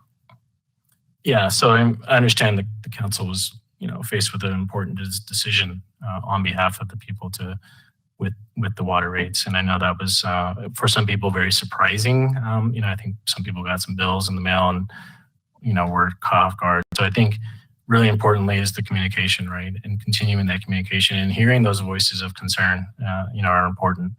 I think it's critical for people to understand those perspectives, to see if there's maybe somewhere that can be met in the middle, if it continues to be a concern. But definitely understand, you need the resource, but there's the difficulty of understanding how to pay for the infrastructure. So tough spot, but I think something that will be, a learning opportunity for future decisions, and, will be eventually worked out to be, very successful for the city. The next question comes from Councillor Rich Seymour. Thank you, Madam Mayor. What do you believe is the most effective way to reach out to our residents? Great question. So I'm a big advocate of getting out there, right? I think that sometimes in certain situations, especially for the underserved, coming to a specific location at a specific time may or may not always work for them. I think the virtual environment that we are in now, might even be an improved way for people to be able to see what's going on, or you'd be able to consume important meetings. So I think, the responsibility of council is to really get out there and in all parts of the city of Westminster and have those conversations. So I'm really a proponent of meeting people where they live, meeting people where they interact, meeting people where they feel comfortable, and having those important conversations. Thank you. The next question is going to come from Councillor Catherine Scully. Thank you, Madam Mayor. How would you expand the work of diversity, equity, and inclusivity in our city? Awesome question. So I think DEI is very important to me. I hold that close to me. Part of it, as you can tell by my service on the Inclusivity Board, we've I think had some impacts, some positive impacts. There's been some growing pains, and there's been some resistance, from residents in the city. But that hasn't stopped us. That hasn't stopped us from continuing to sort of provide, our perspectives and experiences to this to the city council. So I think for me, it's, as a person that's, of color and indifferent, I think I can bring perspectives and points of view to the council to kind of help with, again, which I think is the most important with diversity, is the diversity of decision making, really kind of making sure you have all that input to make a sound decision. So that's what I think I could bring directly to the council, and I hope to have the opportunity. Thank you. The next question comes from Councillor Lindsay Smith. Thank you, Madam Mayor. And this question kind of revolves around Councillor Volz, but if you could answer it more specifically, that would be great. If Westminster received a $1.9 million grant to use for the city any way they wanted, what would you allocate it to and why? Okay, great. Definitely a lesser amount, but also important money to spend, right? And I think, as you mentioned, it was grant-focused funding, correct?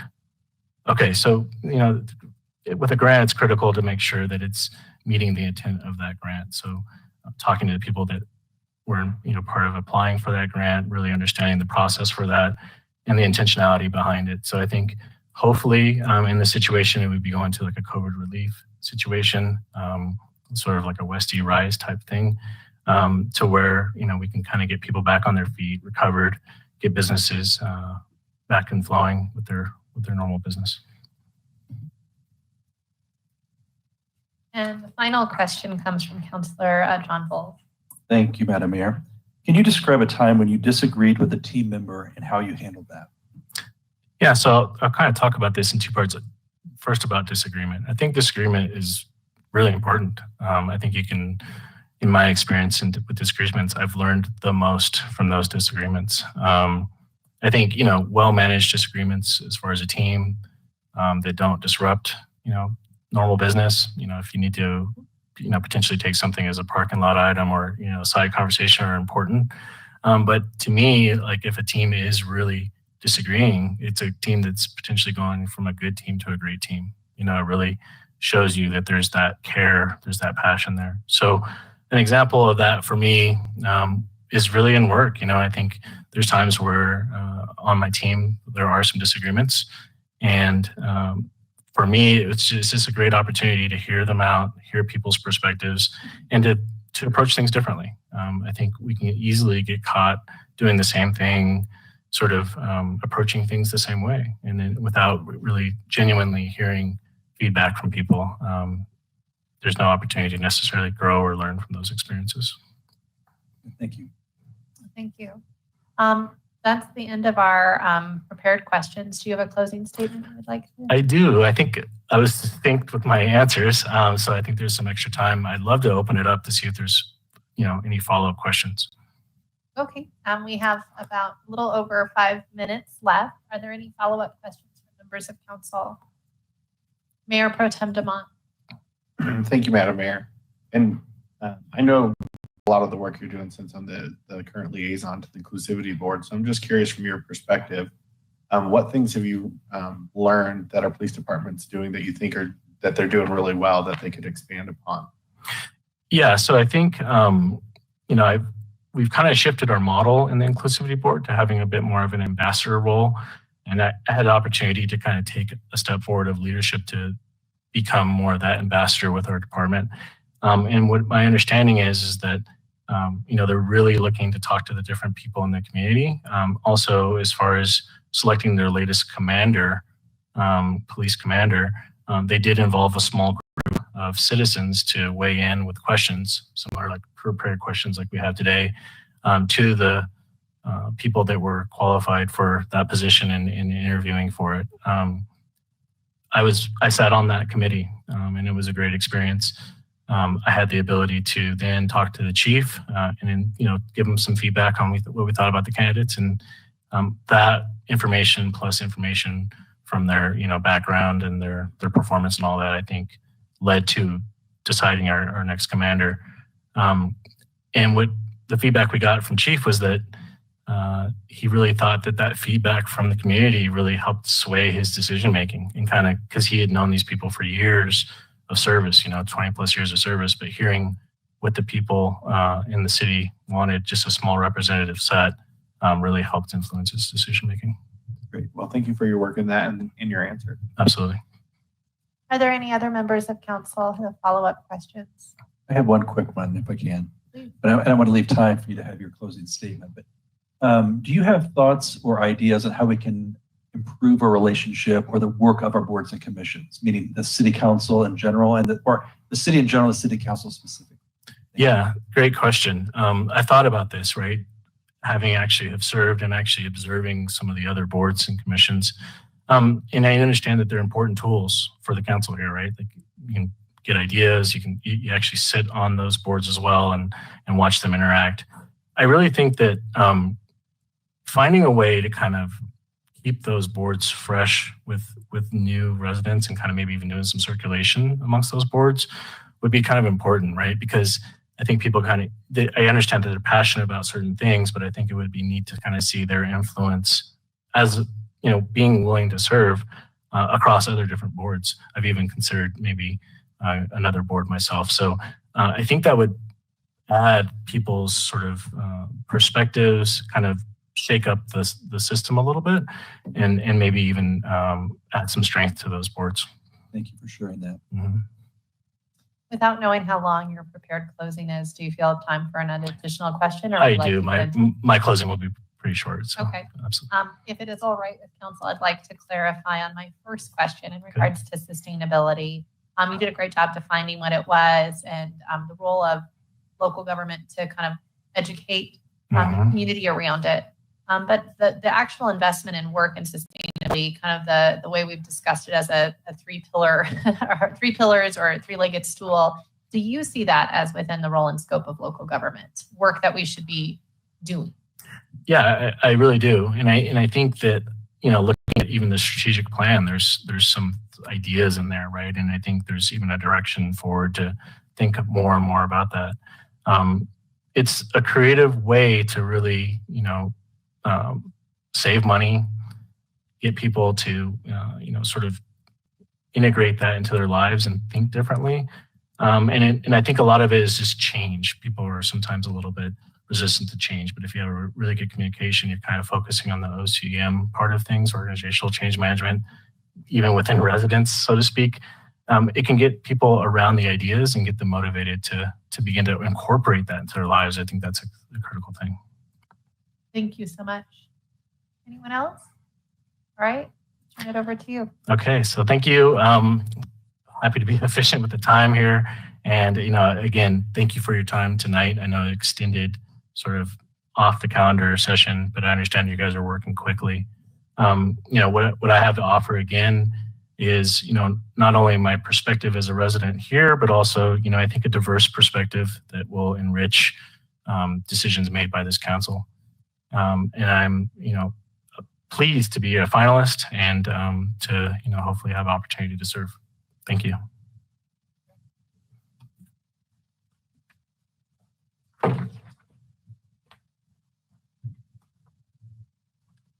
Thank you very much, Mendoza Hall.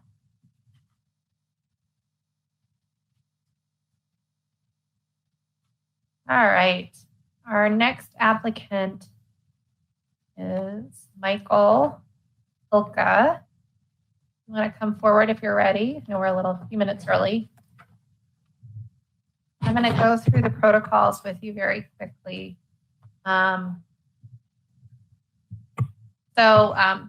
You're going to be asked a series of 12 questions by members of City Council.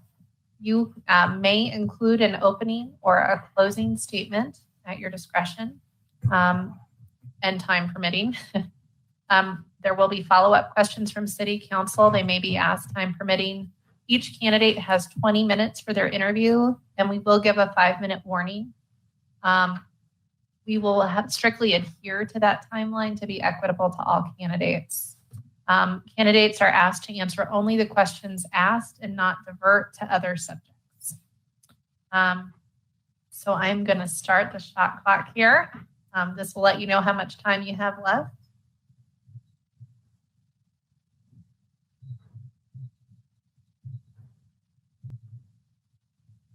Okay. I am ready when you are. Would you like to start with an opening statement or with a question? I'll start with an opening statement. Here you go. Thank you all for the opportunity to speak with you tonight. And a special thanks to all the city staff members that worked on this process, and a thank you to former Mayor Atchison for his service. The circumstances of this possible appointment are not lost on me. The city is in an interesting state and will be on an uncertain path in the coming months. Last summer, I was considering a run for a seat on this council, but decided against the campaign as there were 3 incumbents running, the unknowns of campaigning during COVID and the recalls, and altogether not seeing a path forward without starting quite early to be able to break in and get my message out and to be part of the conversation. I now realize that our uncertain future in this particular time with recalls, water issues, and growth conversations make it the perfect time for me to step up, as I've been dealing with those such issues for years and many others. I believe I'm uniquely qualified to fill this vacancy at this exact time in our city's history. I look forward to your questions. Thank you very much. The first question is mine. I'm Mayor Anita Seitz. Please define sustainability. Do you think it is within the role and scope of local government to work on sustainability initiatives? So a quick search will say the avoidance of the depletion of natural resources in order to maintain an ecological balance. If we as a people continue to use resources at our current consumption rate, the earth will not be able to sustain population. I think local government could and should help with that. Local government is about the people. I'm excited that our sustainability plan looks to include economic resilience and health and wellness. I think these are key aspects that we can use to broaden the conversation beyond efforts past just fleet transition. We can look at code and policy updates, working on these plan items from expanding the tree canopy to working on types of adaptive reuse. They have benefits far beyond just sustainability. They can create benefits to social life and ties to neighborhoods. We should work to promote these benefits so that we can expand the interest in buy-in and efforts and hopefully involvement in buy-in. The next question is from Mayor Pro Tem David Dumont. Thank you, Madam Mayor, and welcome. My question is, do you believe that we need to increase funding of police staff and equipment to increase their ability to keep our community safe? I believe that we need to fund according to the jobs that we expect them to do. This goes for all staff as well. We know that increased cost will come with body cameras and the upkeep of that system. Police need to be safe given the circumstances that we send them into, and we must protect them accordingly. They're our employees. I'm glad that expanded conversations are occurring, as I think a good thing will come from increased training, funding to help our police deal with situations from those in mental duress. I grew up in a place where we knew all the local cops via their localized efforts, and many of my friends became police officers in departments. One in particular comes to mind, as he's in the Supreme Court in DC. I think about his part in protecting that vital function for all in the nation.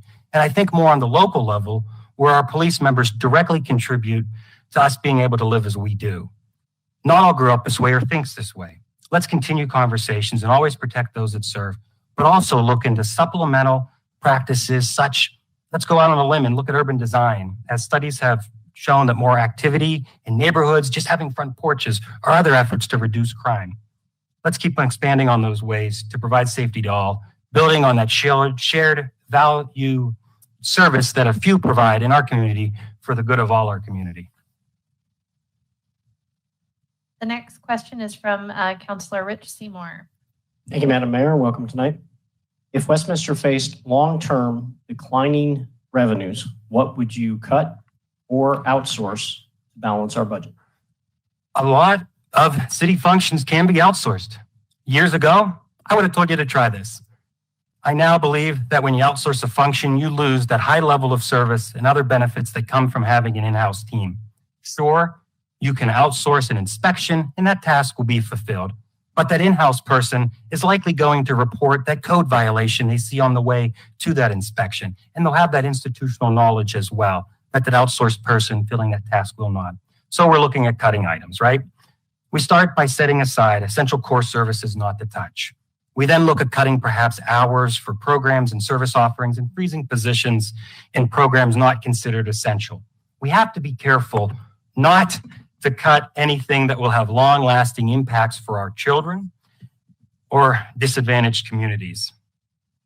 We also need to look at non-essential capital improvements that can be delayed. These will all depend on the time at which the problem hits. I think we need to make sure that we're being really careful going into every budget cycle as the revenues and trends need to be closely analyzed, because we need to get ahead of that situation. Asking questions, on this isn't simply enough. One needs to know the right questions to ask, because we got to get to the bottom of these kind of things, where we're going to cut and what we're going to do. Thank you. The next question comes from Councillor Catherine Scully. Thank you for being here tonight. If someone came to you with a proposal to build any piece of public infrastructure in our city, a road, a bridge, etc., how would you evaluate whether or not that project was worth implementing? So let's first think about the value created by the fulfilled need set improvement, the benefit. Now let's analyze the part of, say, if it plays into the master transportation plan or another in some capacity. If so, let's look into seeing if that improvement's being triggered by the number of trips generated. Or let's pull the traffic data and see if not having the item is leading to unsafe situations.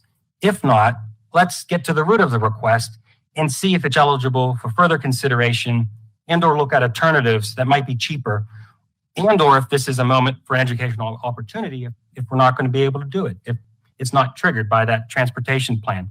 If we're moving forward, we then need to go into who will pay for it, how it will be paid for upfront, and then who is going to maintain it in perpetuity. We need to know if we have that ability. Taxpayer funds should never be spent on something that is not justified and understood to be producing something of community value. Thank you. The next question comes from Councillor Lindsay Smith. Thank you, Madam Mayor. Excuse me. Thank you for being here, Mr. Tolka. But my question is in various parts, so bear with me as I read through it. If you need me to repeat, please ask me. Does your interest in serving on City Council stem from a personal interest, goal, or desire? And is there something in particular you hope to accomplish while on City Council? And why is serving on council important to you? I have a deep interest in how our country and form of government was created by the people. I've always wanted to be like Jimmy Stewart as Jefferson Smith, fighting for the common purpose of a pure cause, free from negative influences. At the root of my being is a desire of service, to serve others and have an impact. My passion also comes from wanting to indirectly pay back all the people that gave something to their community that I benefited from, as there have been so many in so many places. A lot of the largest items that you'll end up addressing, and you all know this as a council member, are unexpected. I think I have the ability to handle such items given my background, and we need somebody that's ready to step in on day one. I think I have the ability to do that, given my background, my characteristics, who I am and who I strive to be. I want to be on this council to help restore and further some faith in local government. I'm somebody that believes in it. Prove that responsible consensus building and appropriate compromise can occur and work to ensure that our city's reputation is not damaged so that we can keep and attract stellar employees that are the ones on the ground providing the services that our community expects and deserves. Thank you. The next question comes from Councillor John Volz. Thank you, Madam Mayor. Thank you for being here tonight. If the city received an unanticipated $15 million with no strings attached, where would you spend the money in the city budget and why? I see greater open space and recreational amenities in all of our plans, and something that community is really pushing for. It's part of our shared vision that we've adopted. We've memorialized it. And you hear about these all the time, and at many meetings, that's one of the main things you hear. These are livability desires. Perhaps would purchase remaining areas of open space that aren't part of any needed areas where we are depending on future housing or economic generating uses. Let's put money into another plan outlined area, being supporting further efforts at placemaking and adding to our city's identity. It's been demonstrated that urban beauty is a powerful tool for economic development. We should make sure that these funds are being used to fulfill a community need and really do something that contributes to the economic well-being and livability of those in our city. Let's make sure this one-time payment keeps rolling over and becomes something that continues to give back to those we are here to serve. Great, thank you. Thank you. We're going to go now to one of my questions.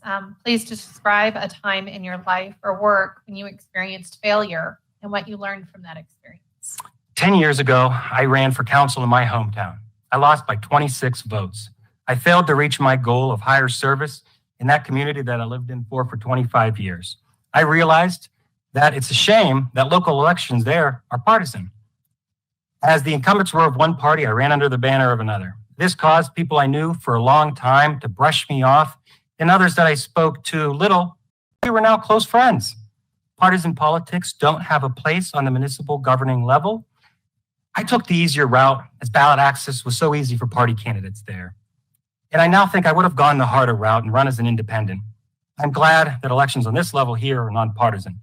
Another thing I've learned is that you can never be too prepared. After that loss, I sought other opportunities to serve. I was free to move and have many enlightening educational, job, and life experiences elsewhere.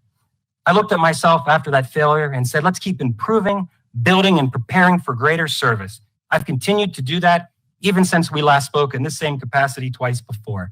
I pride myself on being a lifelong learner. Thank you. The next question comes from Mayor Pro Tem Dumont. Thank you, Madam Mayor. This is a two-part question. So the question is, do you believe we have the responsibility to make water affordable as part of keeping Westminster an affordable place to live while ensuring we take care of our vital infrastructure? Do you believe the city has done this? Why or why not? I believe that we have a responsibility to provide safe, clean drinking water for public consumption. Costs are reality to run and maintain the system's infrastructure, a public utility for the benefit of society that must be passed on to the users. We are looking at a risk-reward situation. There is risk in freezing rates as construction or maintenance costs can skyrocket unexpectedly. There is risk in maintaining the system as problems could snowball that preventative maintenance could solve and not cause to have that big balloon disaster that happens in the future. And that big occurrence that could happen without preventative maintenance could have impacts on deliverability and quality when preventative maintenance may not. We're supposed to leave things better for those following us in the future. There could be a reward in freezing rates or reducing them, but I'm having trouble getting past that being for political gain. Yes, people are at the center for all those items. And yes, there are people that are impacted that are struggling to pay if costs are increased and passed on to the users. We need to look into other ways to address those bills not being affordable, but we cannot impede the long-term delivery of clean water. I believe that water is only part of the affordability situation in conversation. I do not believe that we've done the best job publicizing the system and rates and encountering misinformation. Rates cannot be easily compared jurisdiction to jurisdiction, as water costs different because of where and how it's pulled and how it gets treated. Let's make sure we're having a constant maintenance and inspection schedule, utilizing new technologies, informing and educating on the cost of operating the system, and discuss assistance to those most in need, not just those that do not want to pay the realistic cost for a necessary service. Thank you. The next question comes from Councillor Rich Seymour. Thank you, Madam Mayor. What do you believe is the most effective way to reach out to our residents? I know that my best conversations on local government have occurred Saturday mornings in a small group at a picnic table in a park.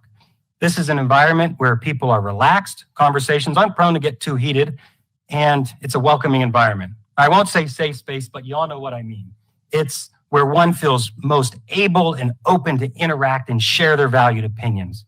We all know that this isn't the best way for everyone. I believe it's the duty of a councillor and the city to use as many methods as possible. Councillor, I've enjoyed your social media posts, advertising local businesses and others up here that have had coffee, social hours, and webcast interviews. We need community voices to be heard. We need voices to explain city services in depth, to be transparent. City government needs to be proactive as there are so many lining up against it.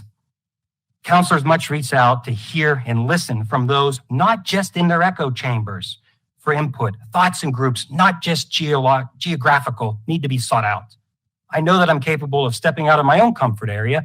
As in a volunteer role, I'm now leading a 10-part podcast as part of a professional group for outreach and communication. What a counselor says matters. How they say it matters in the public sphere.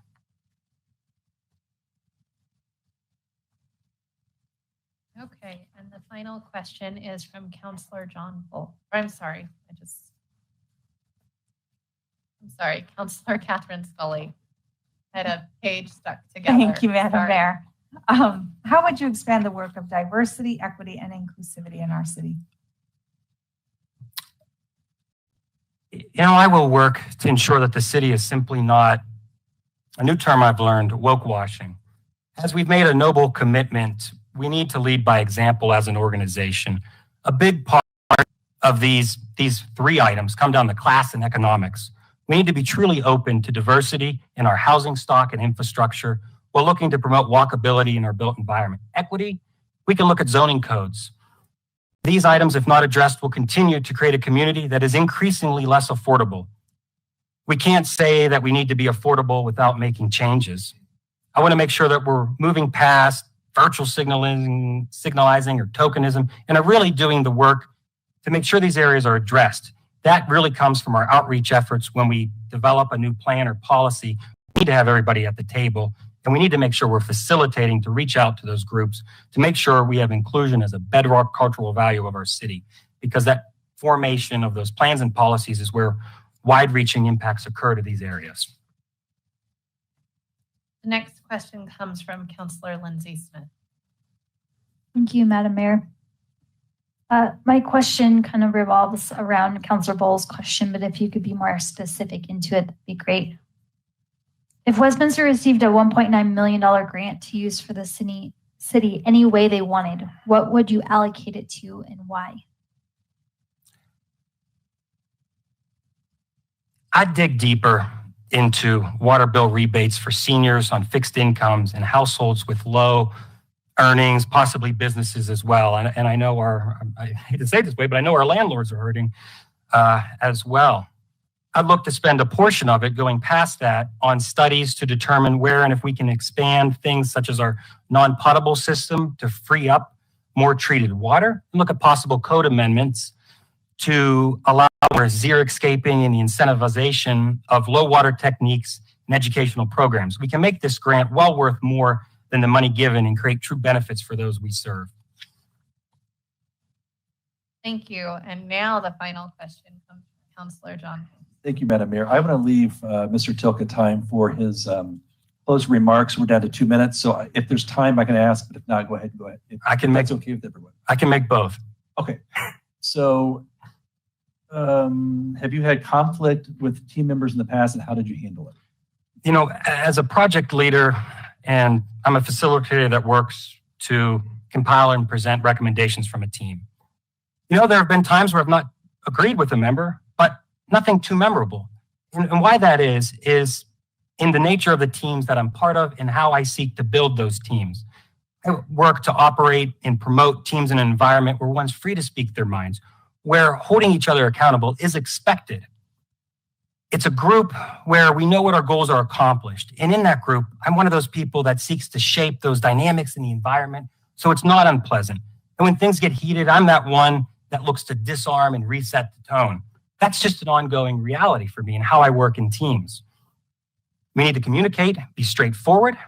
No one ever gets the silent treatment. Everyone feels that they can speak up. We get to the root of the issue. We break things down. When there's disagreement, we state our cases. We look at how they align with our codes and policies, plans, mission, goals. And we've already agreed that we're here and we're in this team to produce realistic, sensible solutions for those we serve. In closing, I know that my level of confidence and passion can sometimes be a turnoff. But simply, I'm just excited to be here for this possible opportunity to work with every one of you, the staff, and most importantly, on behalf and for those within Westminster. Feel free to contact anyone on staff or in elected office with my employer, and I think they'll tell you that I'm working a chance on and I'm ready. If you're looking for someone that has volunteered only in this community, lived here for decades, raised a family here, aligned with you politically on every issue. That's not going to be me. If you're looking for someone that has experiences all over, wants to build a future here, and the dedication to thoroughly independently analyze each issue, I'm here, and I humbly ask that you consider It's me. your time. Thank you. Thank you.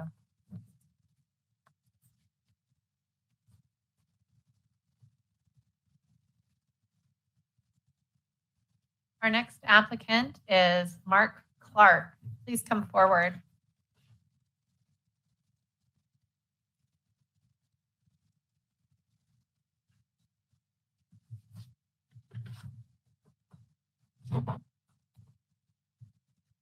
Good evening. Good evening. I'm going to read real quick to you the protocols of what we're doing tonight. I'm not sure exactly when you joined the room. You will be asked a series of 12 interview questions, time permitting, by members of City Council. Each candidate can include an opening and or closing statement if you'd like. Follow-up questions from City Councils may be asked if time is permitting. Each candidate has 20 minutes for their interviews, and you will have a 5-minute warning towards the end. We will strictly adhere to this time schedule to be equitable to all applicants. And candidates are asked to answer only the questions asked and not divert to other subjects. Would you like to start with an opening statement or with a question? I'd like to open an opening statement. I'll start it. So on my way over here, everything was beautiful. The flowers were out. The trees were all in full bloom and all that stuff. And so are my allergies. So I'm sorry if I sound a little stuffy. Most of you know who I am. I think at one time my name was on the ballot next to you guys. I ran twice for City Council. I was on the Board of Education for Adams 12 5-star schools as the president. And some of my examples tonight will be used as that should prove that I have the leadership and the knowledge and the experience to be on City Council. I want to thank you all for what you do. It is not an easy task to be an elected official. And in these times, you guys are amazing to go through what you had to do. And so did the city and their staff. So thank you so very much for making me a finalist. And I'm excited to share my thoughts. The first question is one of mine. Please define sustainability. And do you think it's within the role and scope of local government to work on sustainability initiatives? Well, that's why I didn't want to come here too early because the gentleman before me stole the what is sustainability, so I won't repeat that. But I do believe in sustainability, and I think it's an individual right on how they want to do it. If they want to put solar on their house, if they want to reduce the size of their lawn, if they want to drive a hybrid or electric car. I think it's a role of the government or the city through building codes, but it should not be demanded on businesses or individuals. I think city facilities should be sustainable, and I think they should put the money into that, but not into businesses that have a hard time just making it as it is and trying to even meet the IECC energy code. It is very difficult for some of these companies. I'm an electrical engineer. I've owned a company for 38 years, and I deal with the energy code every day. And some of it's good, some of it's bad. And I think you got to take the good and bad and weigh it for the individuals and the citizens of Westminster. Okay. The next question comes from Mayor Pro Tem Dumont. Thank you, Madam Mayor. Thank you for being here today. My question is, do you believe that we need to increase funding to police staff and equipment in order to keep our community safe? Yes, I do. I agree 110%. I'm currently the president of the Westminster Citizens Police Academy Alumni Association, and we fundraise so they can get some of the equipment that the city can't afford. These men and women who protect us on the streets and provide law and order need to go home to their families. They have wives, kids, husbands, and we need to stand behind them 100% and give them whatever tools they need so they can do their job safe and protect the citizens of Westminster. The next question comes from Councillor Rich Seymour. Thank you, Madam Mayor. Welcome, Mr. Clark. Thank you. If Westminster faced long-term declining revenues, what would you cut or outsource to balance the budget? Okay, I'm going to use a former experience back when we were having difficulty and the school districts didn't have any money. We went to the local governments and we did an IGA and we combined fuel facilities and maintenance facilities so we didn't have to build two different buildings, two different footprints, and we were able to save a lot of money for the district and the city of Thornton. I think that's one way we can do it. I think also we need to, if we have to do it, cut it straight across the board for everybody, all the programs, not just one or the other. And the last result is cutting staff. The hardest thing to do is lay people off that work hard day and night. And so we need to really think about how this is going to play out. And I think we just have to have those discussions and find out what we need to buy a new fire truck this year. Can we defer it to the next year? Or equipment that's, a wish list, needs or wants, I guess, would it be? Thank you. The next question comes from Councillor Catherine Scully. Thank you, Madam Mayor, and welcome. If someone came to you with a proposal to build a new piece of public infrastructure in our city, a road, a bridge, etc., how would you evaluate whether or not that project was worth implementing? Excuse me. Well, first, I think you need to do a fact gathering. You need to find out what the cost is, what the timeline is, who's building it, is it credible, and will it be beneficial to the citizens of Westminster? I think it's one of those things that you can't jump to a conclusion, and you really need to look through all the paperwork and basically facts. That's kind of like the engineering side of me. I'm pretty, don't put stuff on it, tell me this is facts and let's make a decision. So I don't go on too long prolificating. I'm short on the answer, sorry. That's the engineer in me, sorry. The next question comes from Councillor Lindsay Smith. Thank you, Madam Mayor, and thank you for being here, Mr. Clark. My question has multiple questions, so bear with me, and if you need me to repeat, please let me know. Does your interest in serving on City Council stem from a personal interest, goal, or desire? Is there something in particular you hope to accomplish while on City Council, and why is serving on Council important to you? Well, I believe service above self. I was born and raised in the city of Westminster, and I had a lot of great opportunities here, and so did my children. And I feel like now in my life, it's time to give back and be able to give back to the citizens. And what I really want to do is make it better than I left it. And I think every board or position I've been in, I've always left it better than I found it. And if I can't do that, I would definitely not continue to go down that road without some serious thought. Thanks. The next question is from Councillor John Volz. Thank you, Madam. Thank you for being here tonight. My question is, if the city received an unanticipated $15 million with no strings attached, where would you spend the money in the city budget and why? I would put it in, and no one likes to hear the word deferred maintenance. It's easy to push things down the road. And my other position on the school board, there was a lot of deferred maintenance, and it was always to put the money somewhere else or some wish list. And I think that's where some of our infrastructure problems are coming in today.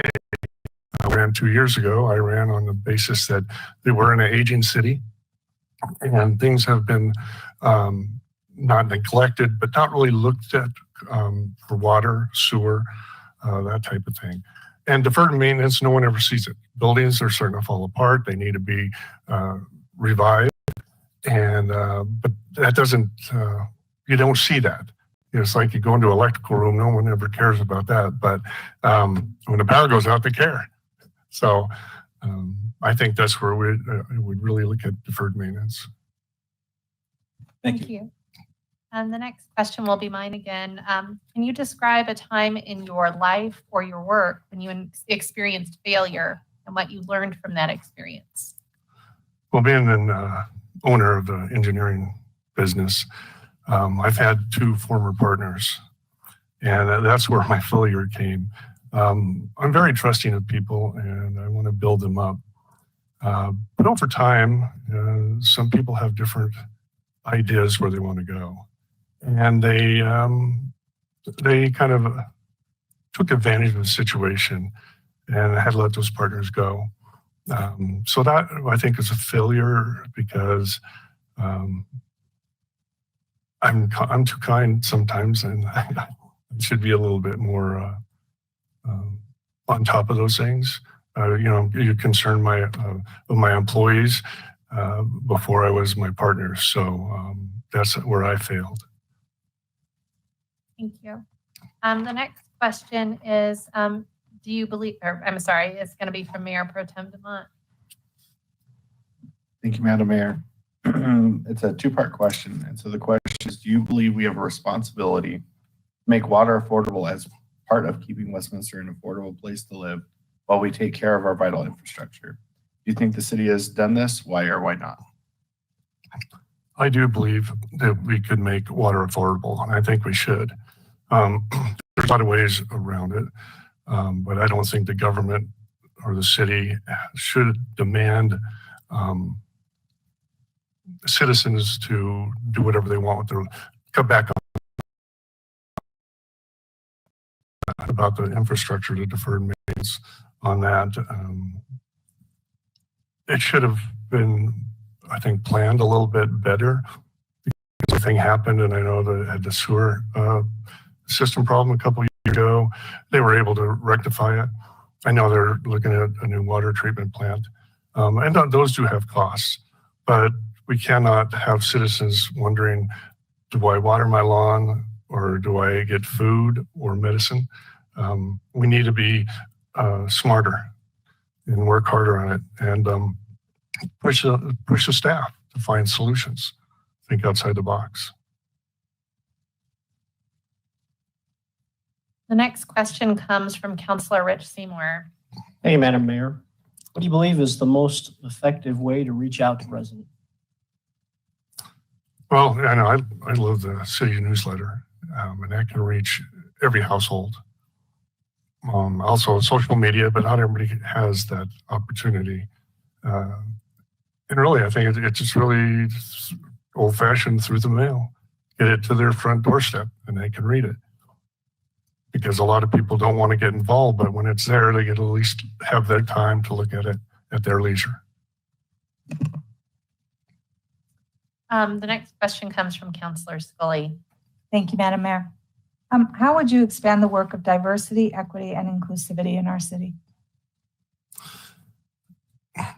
That's a tough question, tough answer, tough solution.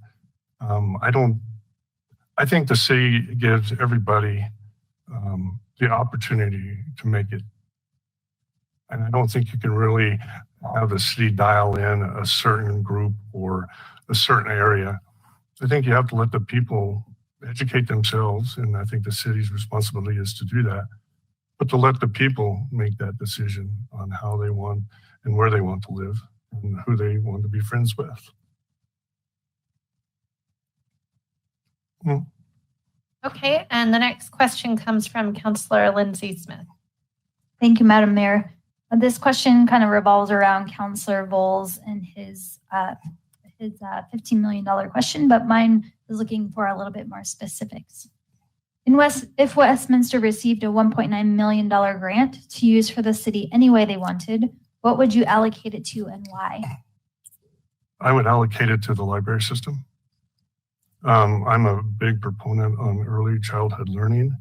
And I think also the people that are less fortunate that cannot have computers in their home or internet have that opportunity to go there. So I'd say build the infrastructure so people can utilize these libraries for resources and information. And our final question is going to come from Councillor John Volz. Thank you, Madam Mayor. Can you describe a time when you disagreed with a team member and how did you handle it? Well, it wasn't really a team. It was basically a group, an organization, GTA and Adams 12. GTA is the union, teacher union, and the master agreement was in front of us. No one looked at that thing for like 20 years. Man, I was in a couple negotiations before then, and they were a 26-hour meeting of failure. And I said, we got to do something different because I'm not going to go through this and put everybody else through it. So what I did, we worked with, actually it was with the teachers union, CEA, and they brought in a new IBS bargaining system where we actually sat down to the table before it was in separate rooms and go back and forth to mediators. We sat down at the table and actually got to know who everybody was in the room. What was their story? What was their personal story? Why did they do what they do? And then they started finding out, well, we didn't know this about the teachers union. We didn't know the teachers were having struggles in the contract because they only opened 3 items at a time. But then all of a sudden they didn't realize that, hey, we don't have any money for buses. We don't have any money to redo these classrooms, and these teachers like at Cotton Creek were mobiles, and it's like the security there. These teachers and these kids are exposed, and we need to do something. So do we cut jobs? No, but we need to secure our teachers and their children. And today, they have all year round negotiations, and we have changed that school district in the mindset of. I'm sorry. That was your 5-minute warning. Oh, okay. So yeah, it was a huge difference, and today it works out great. And Adams 12 is not if number 1, number 2 in the state in education. Thank you for that answer. Mm-hmm. So that is all of our formal questions. Would you like, either Neil, we could have follow-up questions from the city council? You do still have 5 minutes. I do not know how long if you have a closing statement, how long it is. It's not very long. Again, it's the engineer side of me. It'll be quick. Brevity. So I would be glad to take any other questions. Okay. Are there any follow-up questions for Mr. Clark?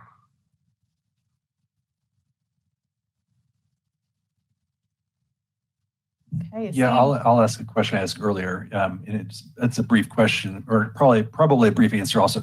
How would you improve our boards and commissions here at the city? You know, it's a big part of what we get advice and it comes in that way.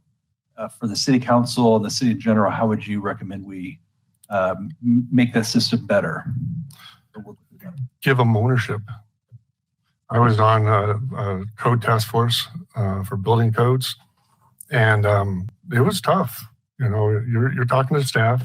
They want to take control. But I was working with a couple developers on the task force, and it was about sprinkler systems. And we tried to say sprinkler systems are great, but not everybody can afford it. You want affordable housing, you're going to put $50,000 in it. When that developer was going to build in Westminster, he moved it out to Stapleton because of the cost. It was way too much. But if you're going to have a commission or boards and you don't listen to them and take their advice, now some advice might not be great, but you got to give them ownership, because if you don't have ownership, they're just throwing a seed. Thank you. I don't see any other questions. If you'd like to go with your closing remarks now, feel free. Okay, well, I just want to say I would love to work with you guys. I know I campaigned against you guys, but you're all very high quality. And if I lose another election, I'd rather lose to you guys. So it has been fun. But it's challenging. Walked all the city of Westminster, and I'm sure you guys have too. I have all the respect in the world for you guys. It's not an easy job. It's not an easy task. But I can see your passion for the city of Westminster and the citizens. And I'm not going to agree with everything. I might disagree with all of you. I might be the only one there. But I will make sure that my facts and my truths are there. And if I'm wrong, I'll change my mind. I'm not dead set on everything, because things can change quickly. Just want to thank you guys for the opportunity today. And you guys have 8 people to choose from. I'm glad I'm not up there trying to choose because all of them are incredible individuals that would want to come out and do this job. So thank you so very much. Thanks for your time, Mayor Seitz. Thank you very much, Mr. Clark. You guys have a great evening.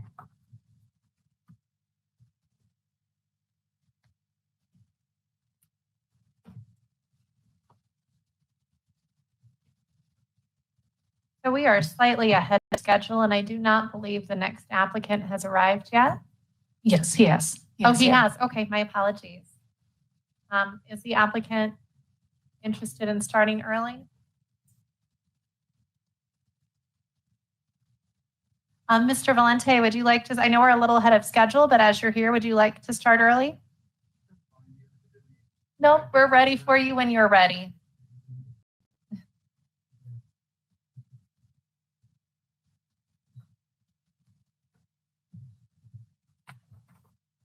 And I think you got to witness the first time I did the shot clock correct on the first try. So as long as the Nuggets are getting more of those, that's all we care about. So I'm going to read, because I don't believe you were in here, I'm going to read the protocols just so everyone got the same instructions. The members of City Council will ask you a series of 12 interview questions, time permitting.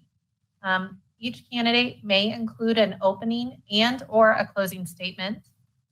There will be follow-up questions from City Council if there are any and if time is permitting. Each candidate has 20 minutes for their interviews.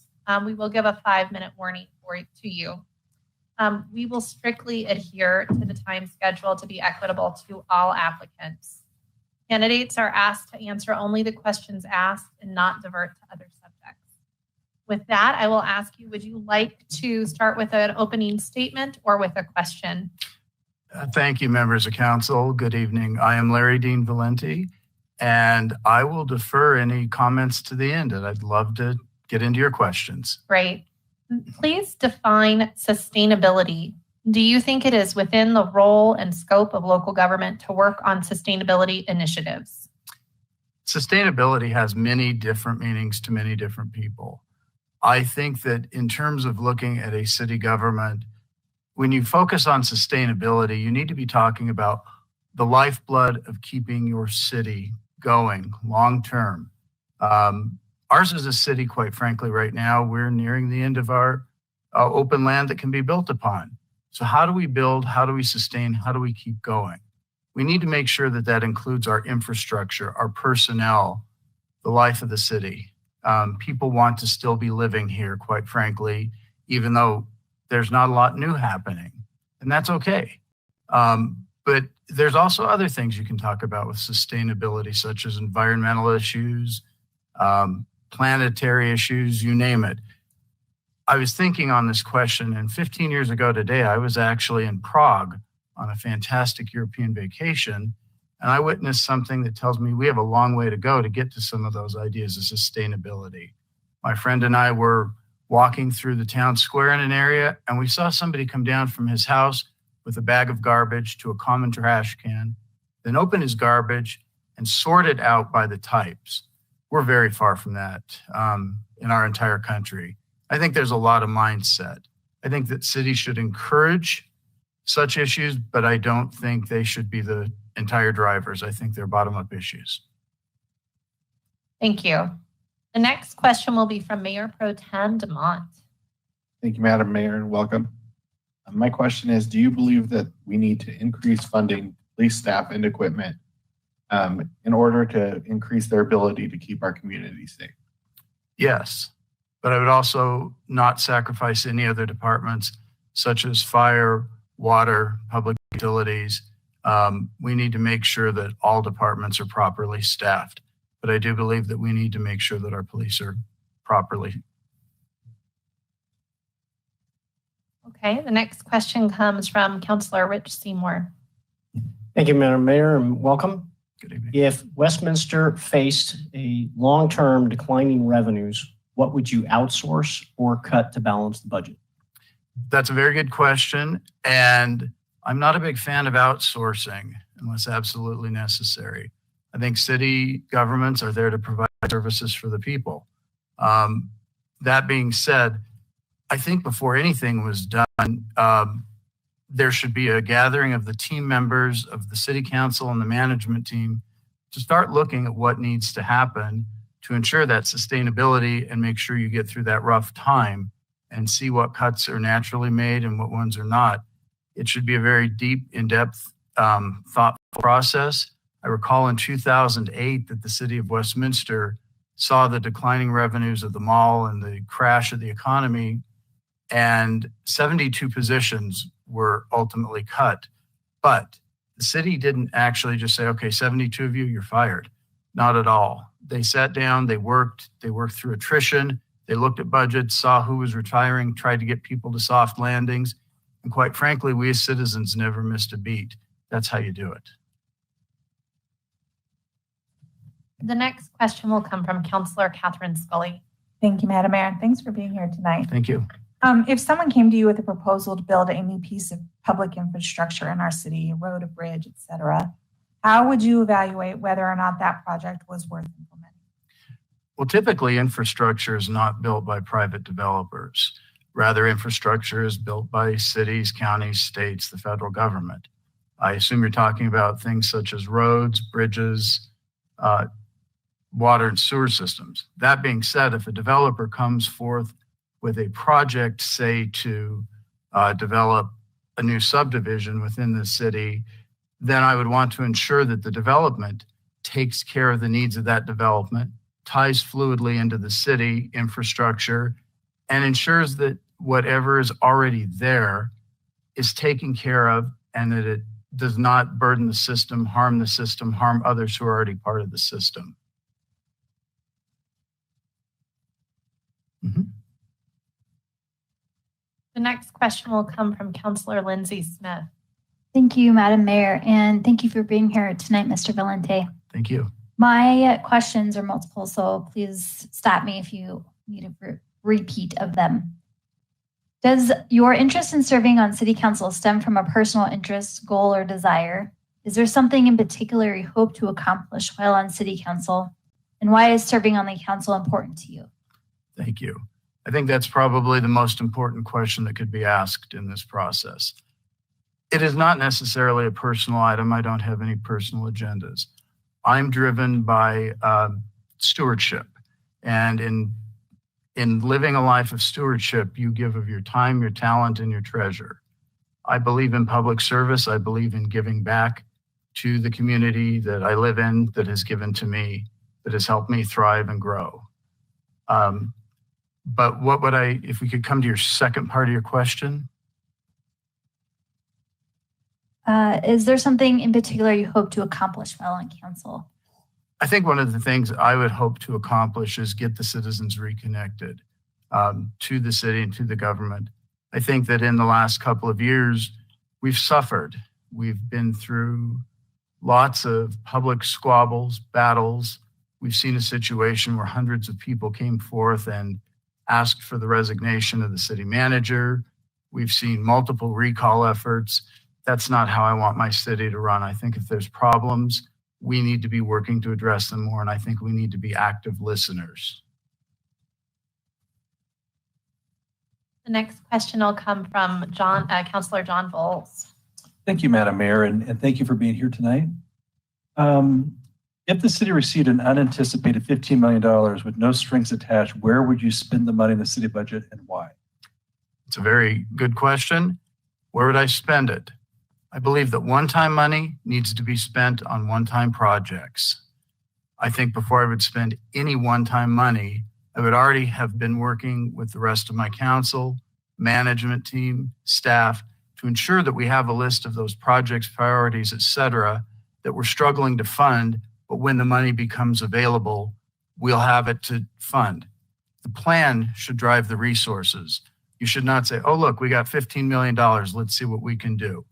So I don't think there's any one point in the budget I could point to right now, but my hope would be that that list would be developed. And if that money was not enough out of the gate, but it was really one of the most vital projects that needed to be dealt with in the city, that we would also be exploring other ways to leverage those finances to complete that project while keeping the city fiscally sound. You can only rob the cookie jar so many times to pay the electrical bill. Thank you. Thank you. This next question is one of mine. Can you describe a time in your life or your work when you experienced failure and what you learned from that experience? Certainly. We are always learning. And part of learning means not getting the desired outcome that you want. Some people call that failure.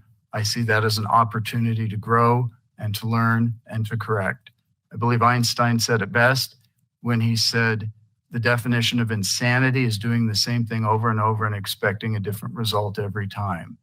If you don't take a look at when things didn't go right or fail, then you have a bigger problem. So I focus more on the learning aspect. Thank you. Was the heart of the question. The next question comes from Mayor Pro Tem Dumont. Thank you, Madam Mayor. This is a two-part question. And the question is, do you believe we have a responsibility to make water more affordable as part of keeping Westminster an affordable place to live while ensuring we take care of our vital infrastructure? Do you think the city has done that? Why or why not? Absolutely. Water is the lifeblood of humanity. And I do believe that we, as a city, need to ensure that our water rates are affordable. Quite frankly, where I sit today, I don't see our water rates as being affordable. I see too many people having to make a choice about whether or not to run the dishwasher one more time during the winter, causing a potential increase in the sewer rates for the next year, or leave the dishes dirty for a little bit longer. Should we pay the water bill or the mortgage? I've heard that conversation far too often in recent times. I do, however, believe that we need to ensure that our infrastructure is strong, that we have enough, that we have the capacity to serve the citizens, and that we are maintaining. But I will tell you, as I've seen some of this stuff, I'm continually hearing that we need to build a new water plant because it's 50 years old. This 51-year-old takes umbrage at things being 50 years old and no longer being viable. I certainly consider myself very viable. And I don't know if I hit the second half of your question or not.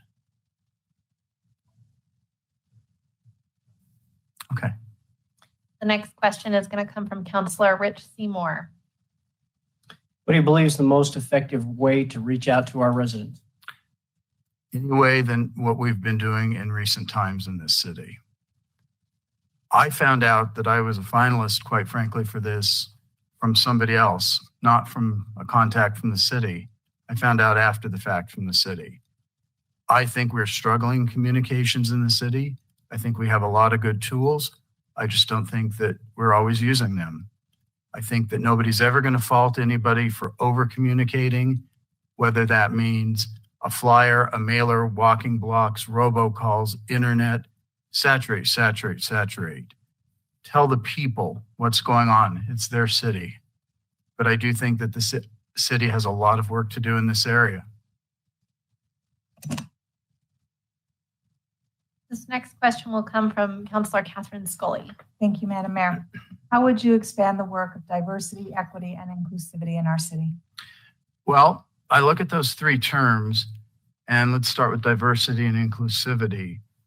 Diversity really at its root means to divide. Inclusivity at its root means to include. So I choose more to focus on inclusivity rather than diversity because I don't like to divide. I like to include. I like to bring everybody in. I think that we need to continue working and have conversations that are more than just popular buzzwords. I think it's good that we have a committee, but I think that we need to walk the talk a little bit more. I think there's still many elements of our society that feel very left out. We've certainly seen lots of examples of that in the last year. As far as equity goes, you're probably not going to meet a bigger equity person than me. But equity does not mean equal. Equity does not mean everybody gets the same exact thing. Equity means everybody gets something and it works for them. The next question comes from Councillor Lindsay Smith. Thank you, Madam Mayor. This question revolves around Councillor Volz' question, but looking for something more specific. In Westminster, if Westminster received a $1.9 million grant to use for the city any way they wanted, what would you allocate it to and why? Again, I would reiterate the answer I gave to Councillor Volz. One-time money should be used for one-time projects.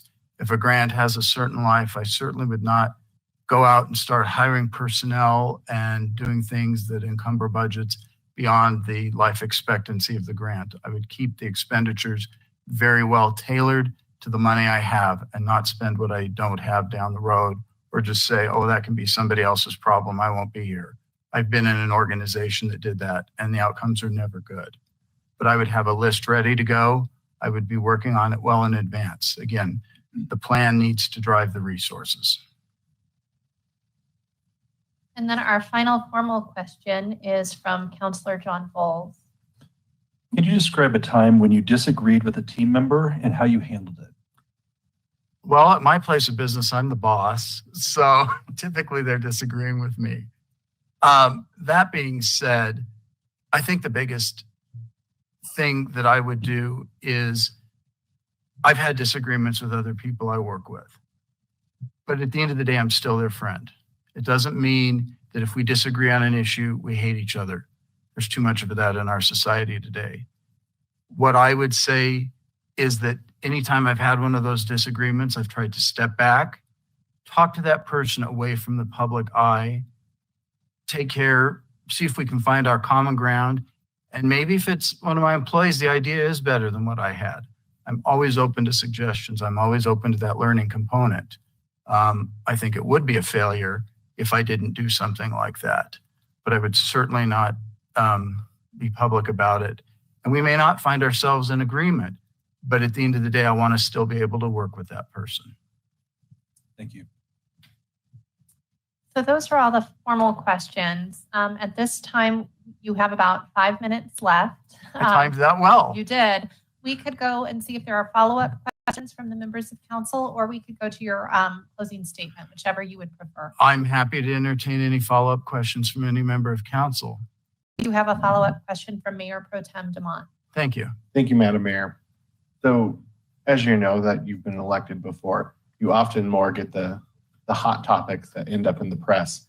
As we've seen recently, we often hear about the times that we're most sharply divided as a council.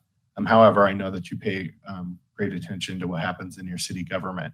So I'd be curious from your perspective, what is the strength of this current council makeup from the different issues that you've listened to over the last 6 to 12 months? You're still going. The last year has been tough. You're still going. We're still receiving services.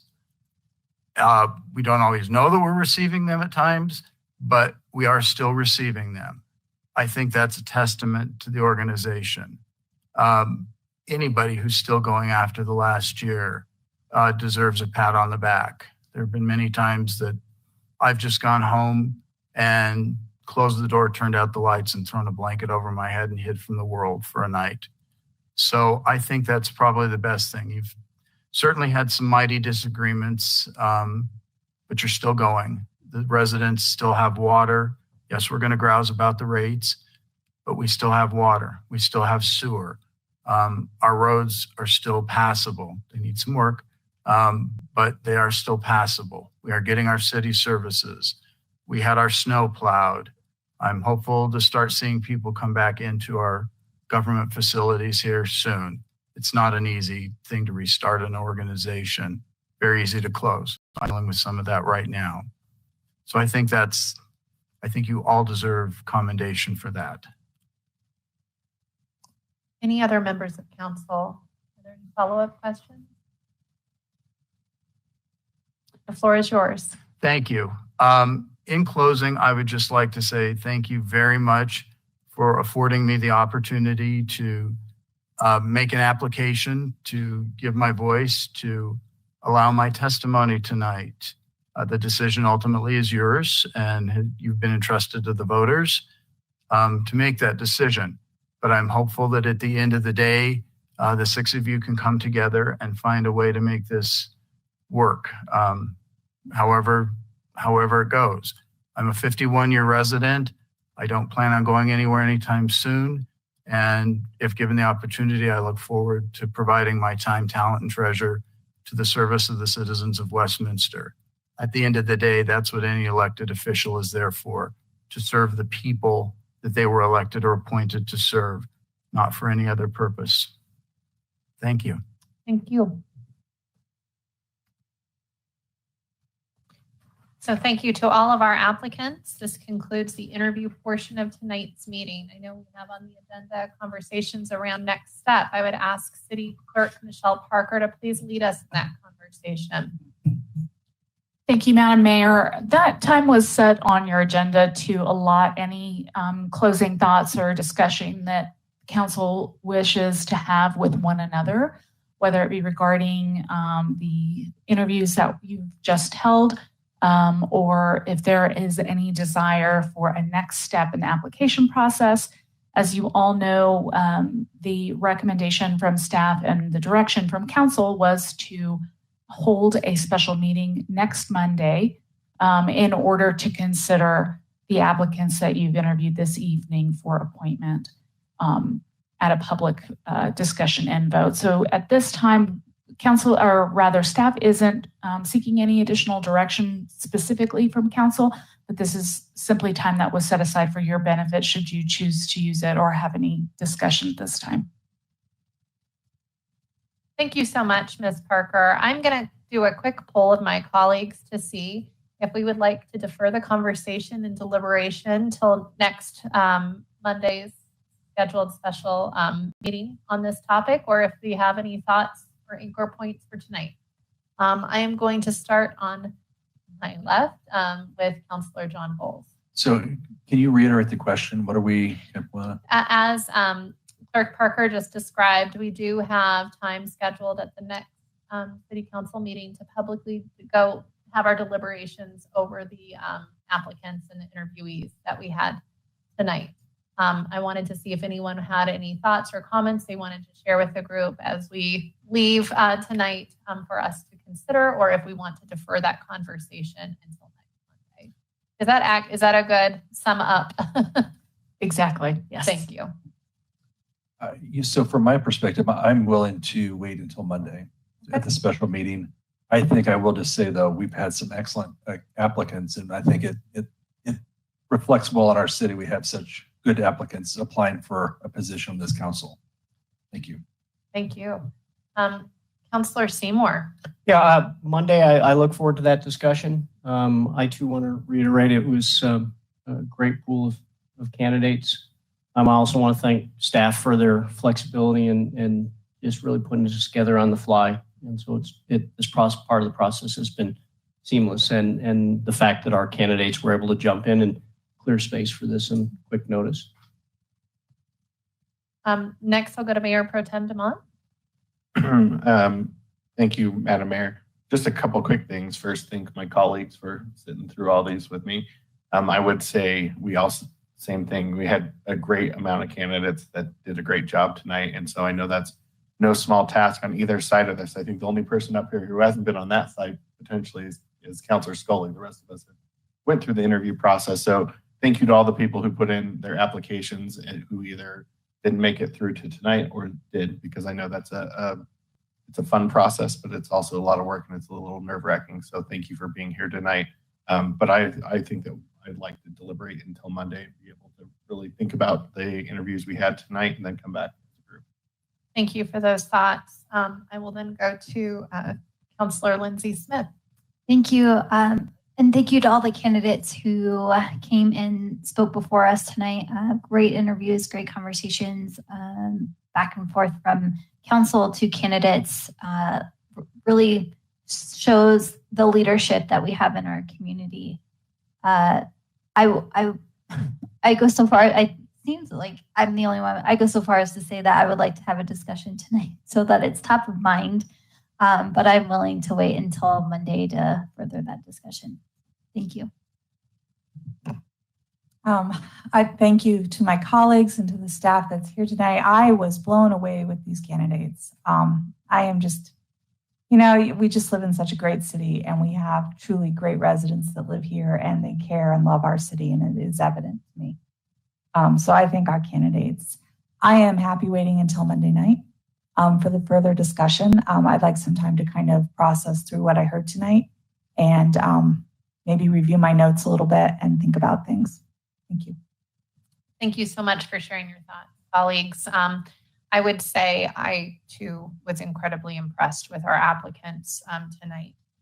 This was not a small feat for our city clerk's office to go ahead and help schedule this and prepare this. But our candidates also had a very quick turnaround time, had to clear their schedules for tonight, and every single one came prepared to really answer those questions fully and to give us as much data as we needed or as they could for us to make up our mind. It's not going to be an easy task. We had some really wonderful deep thinkers in our community that want to serve. And so I am very appreciative. And with that being said, I look forward to our conversation. Similar to Councilor Smith, I probably would like to have dug in a little bit tonight, but I think since we've already, mentioned that we would be doing this, it might be what our residents are expecting is for us to talk about it on Monday. So with that, we will adjourn. The time is 9:43. Thank you everyone who tuned in at home, and thank you again to all our applicants.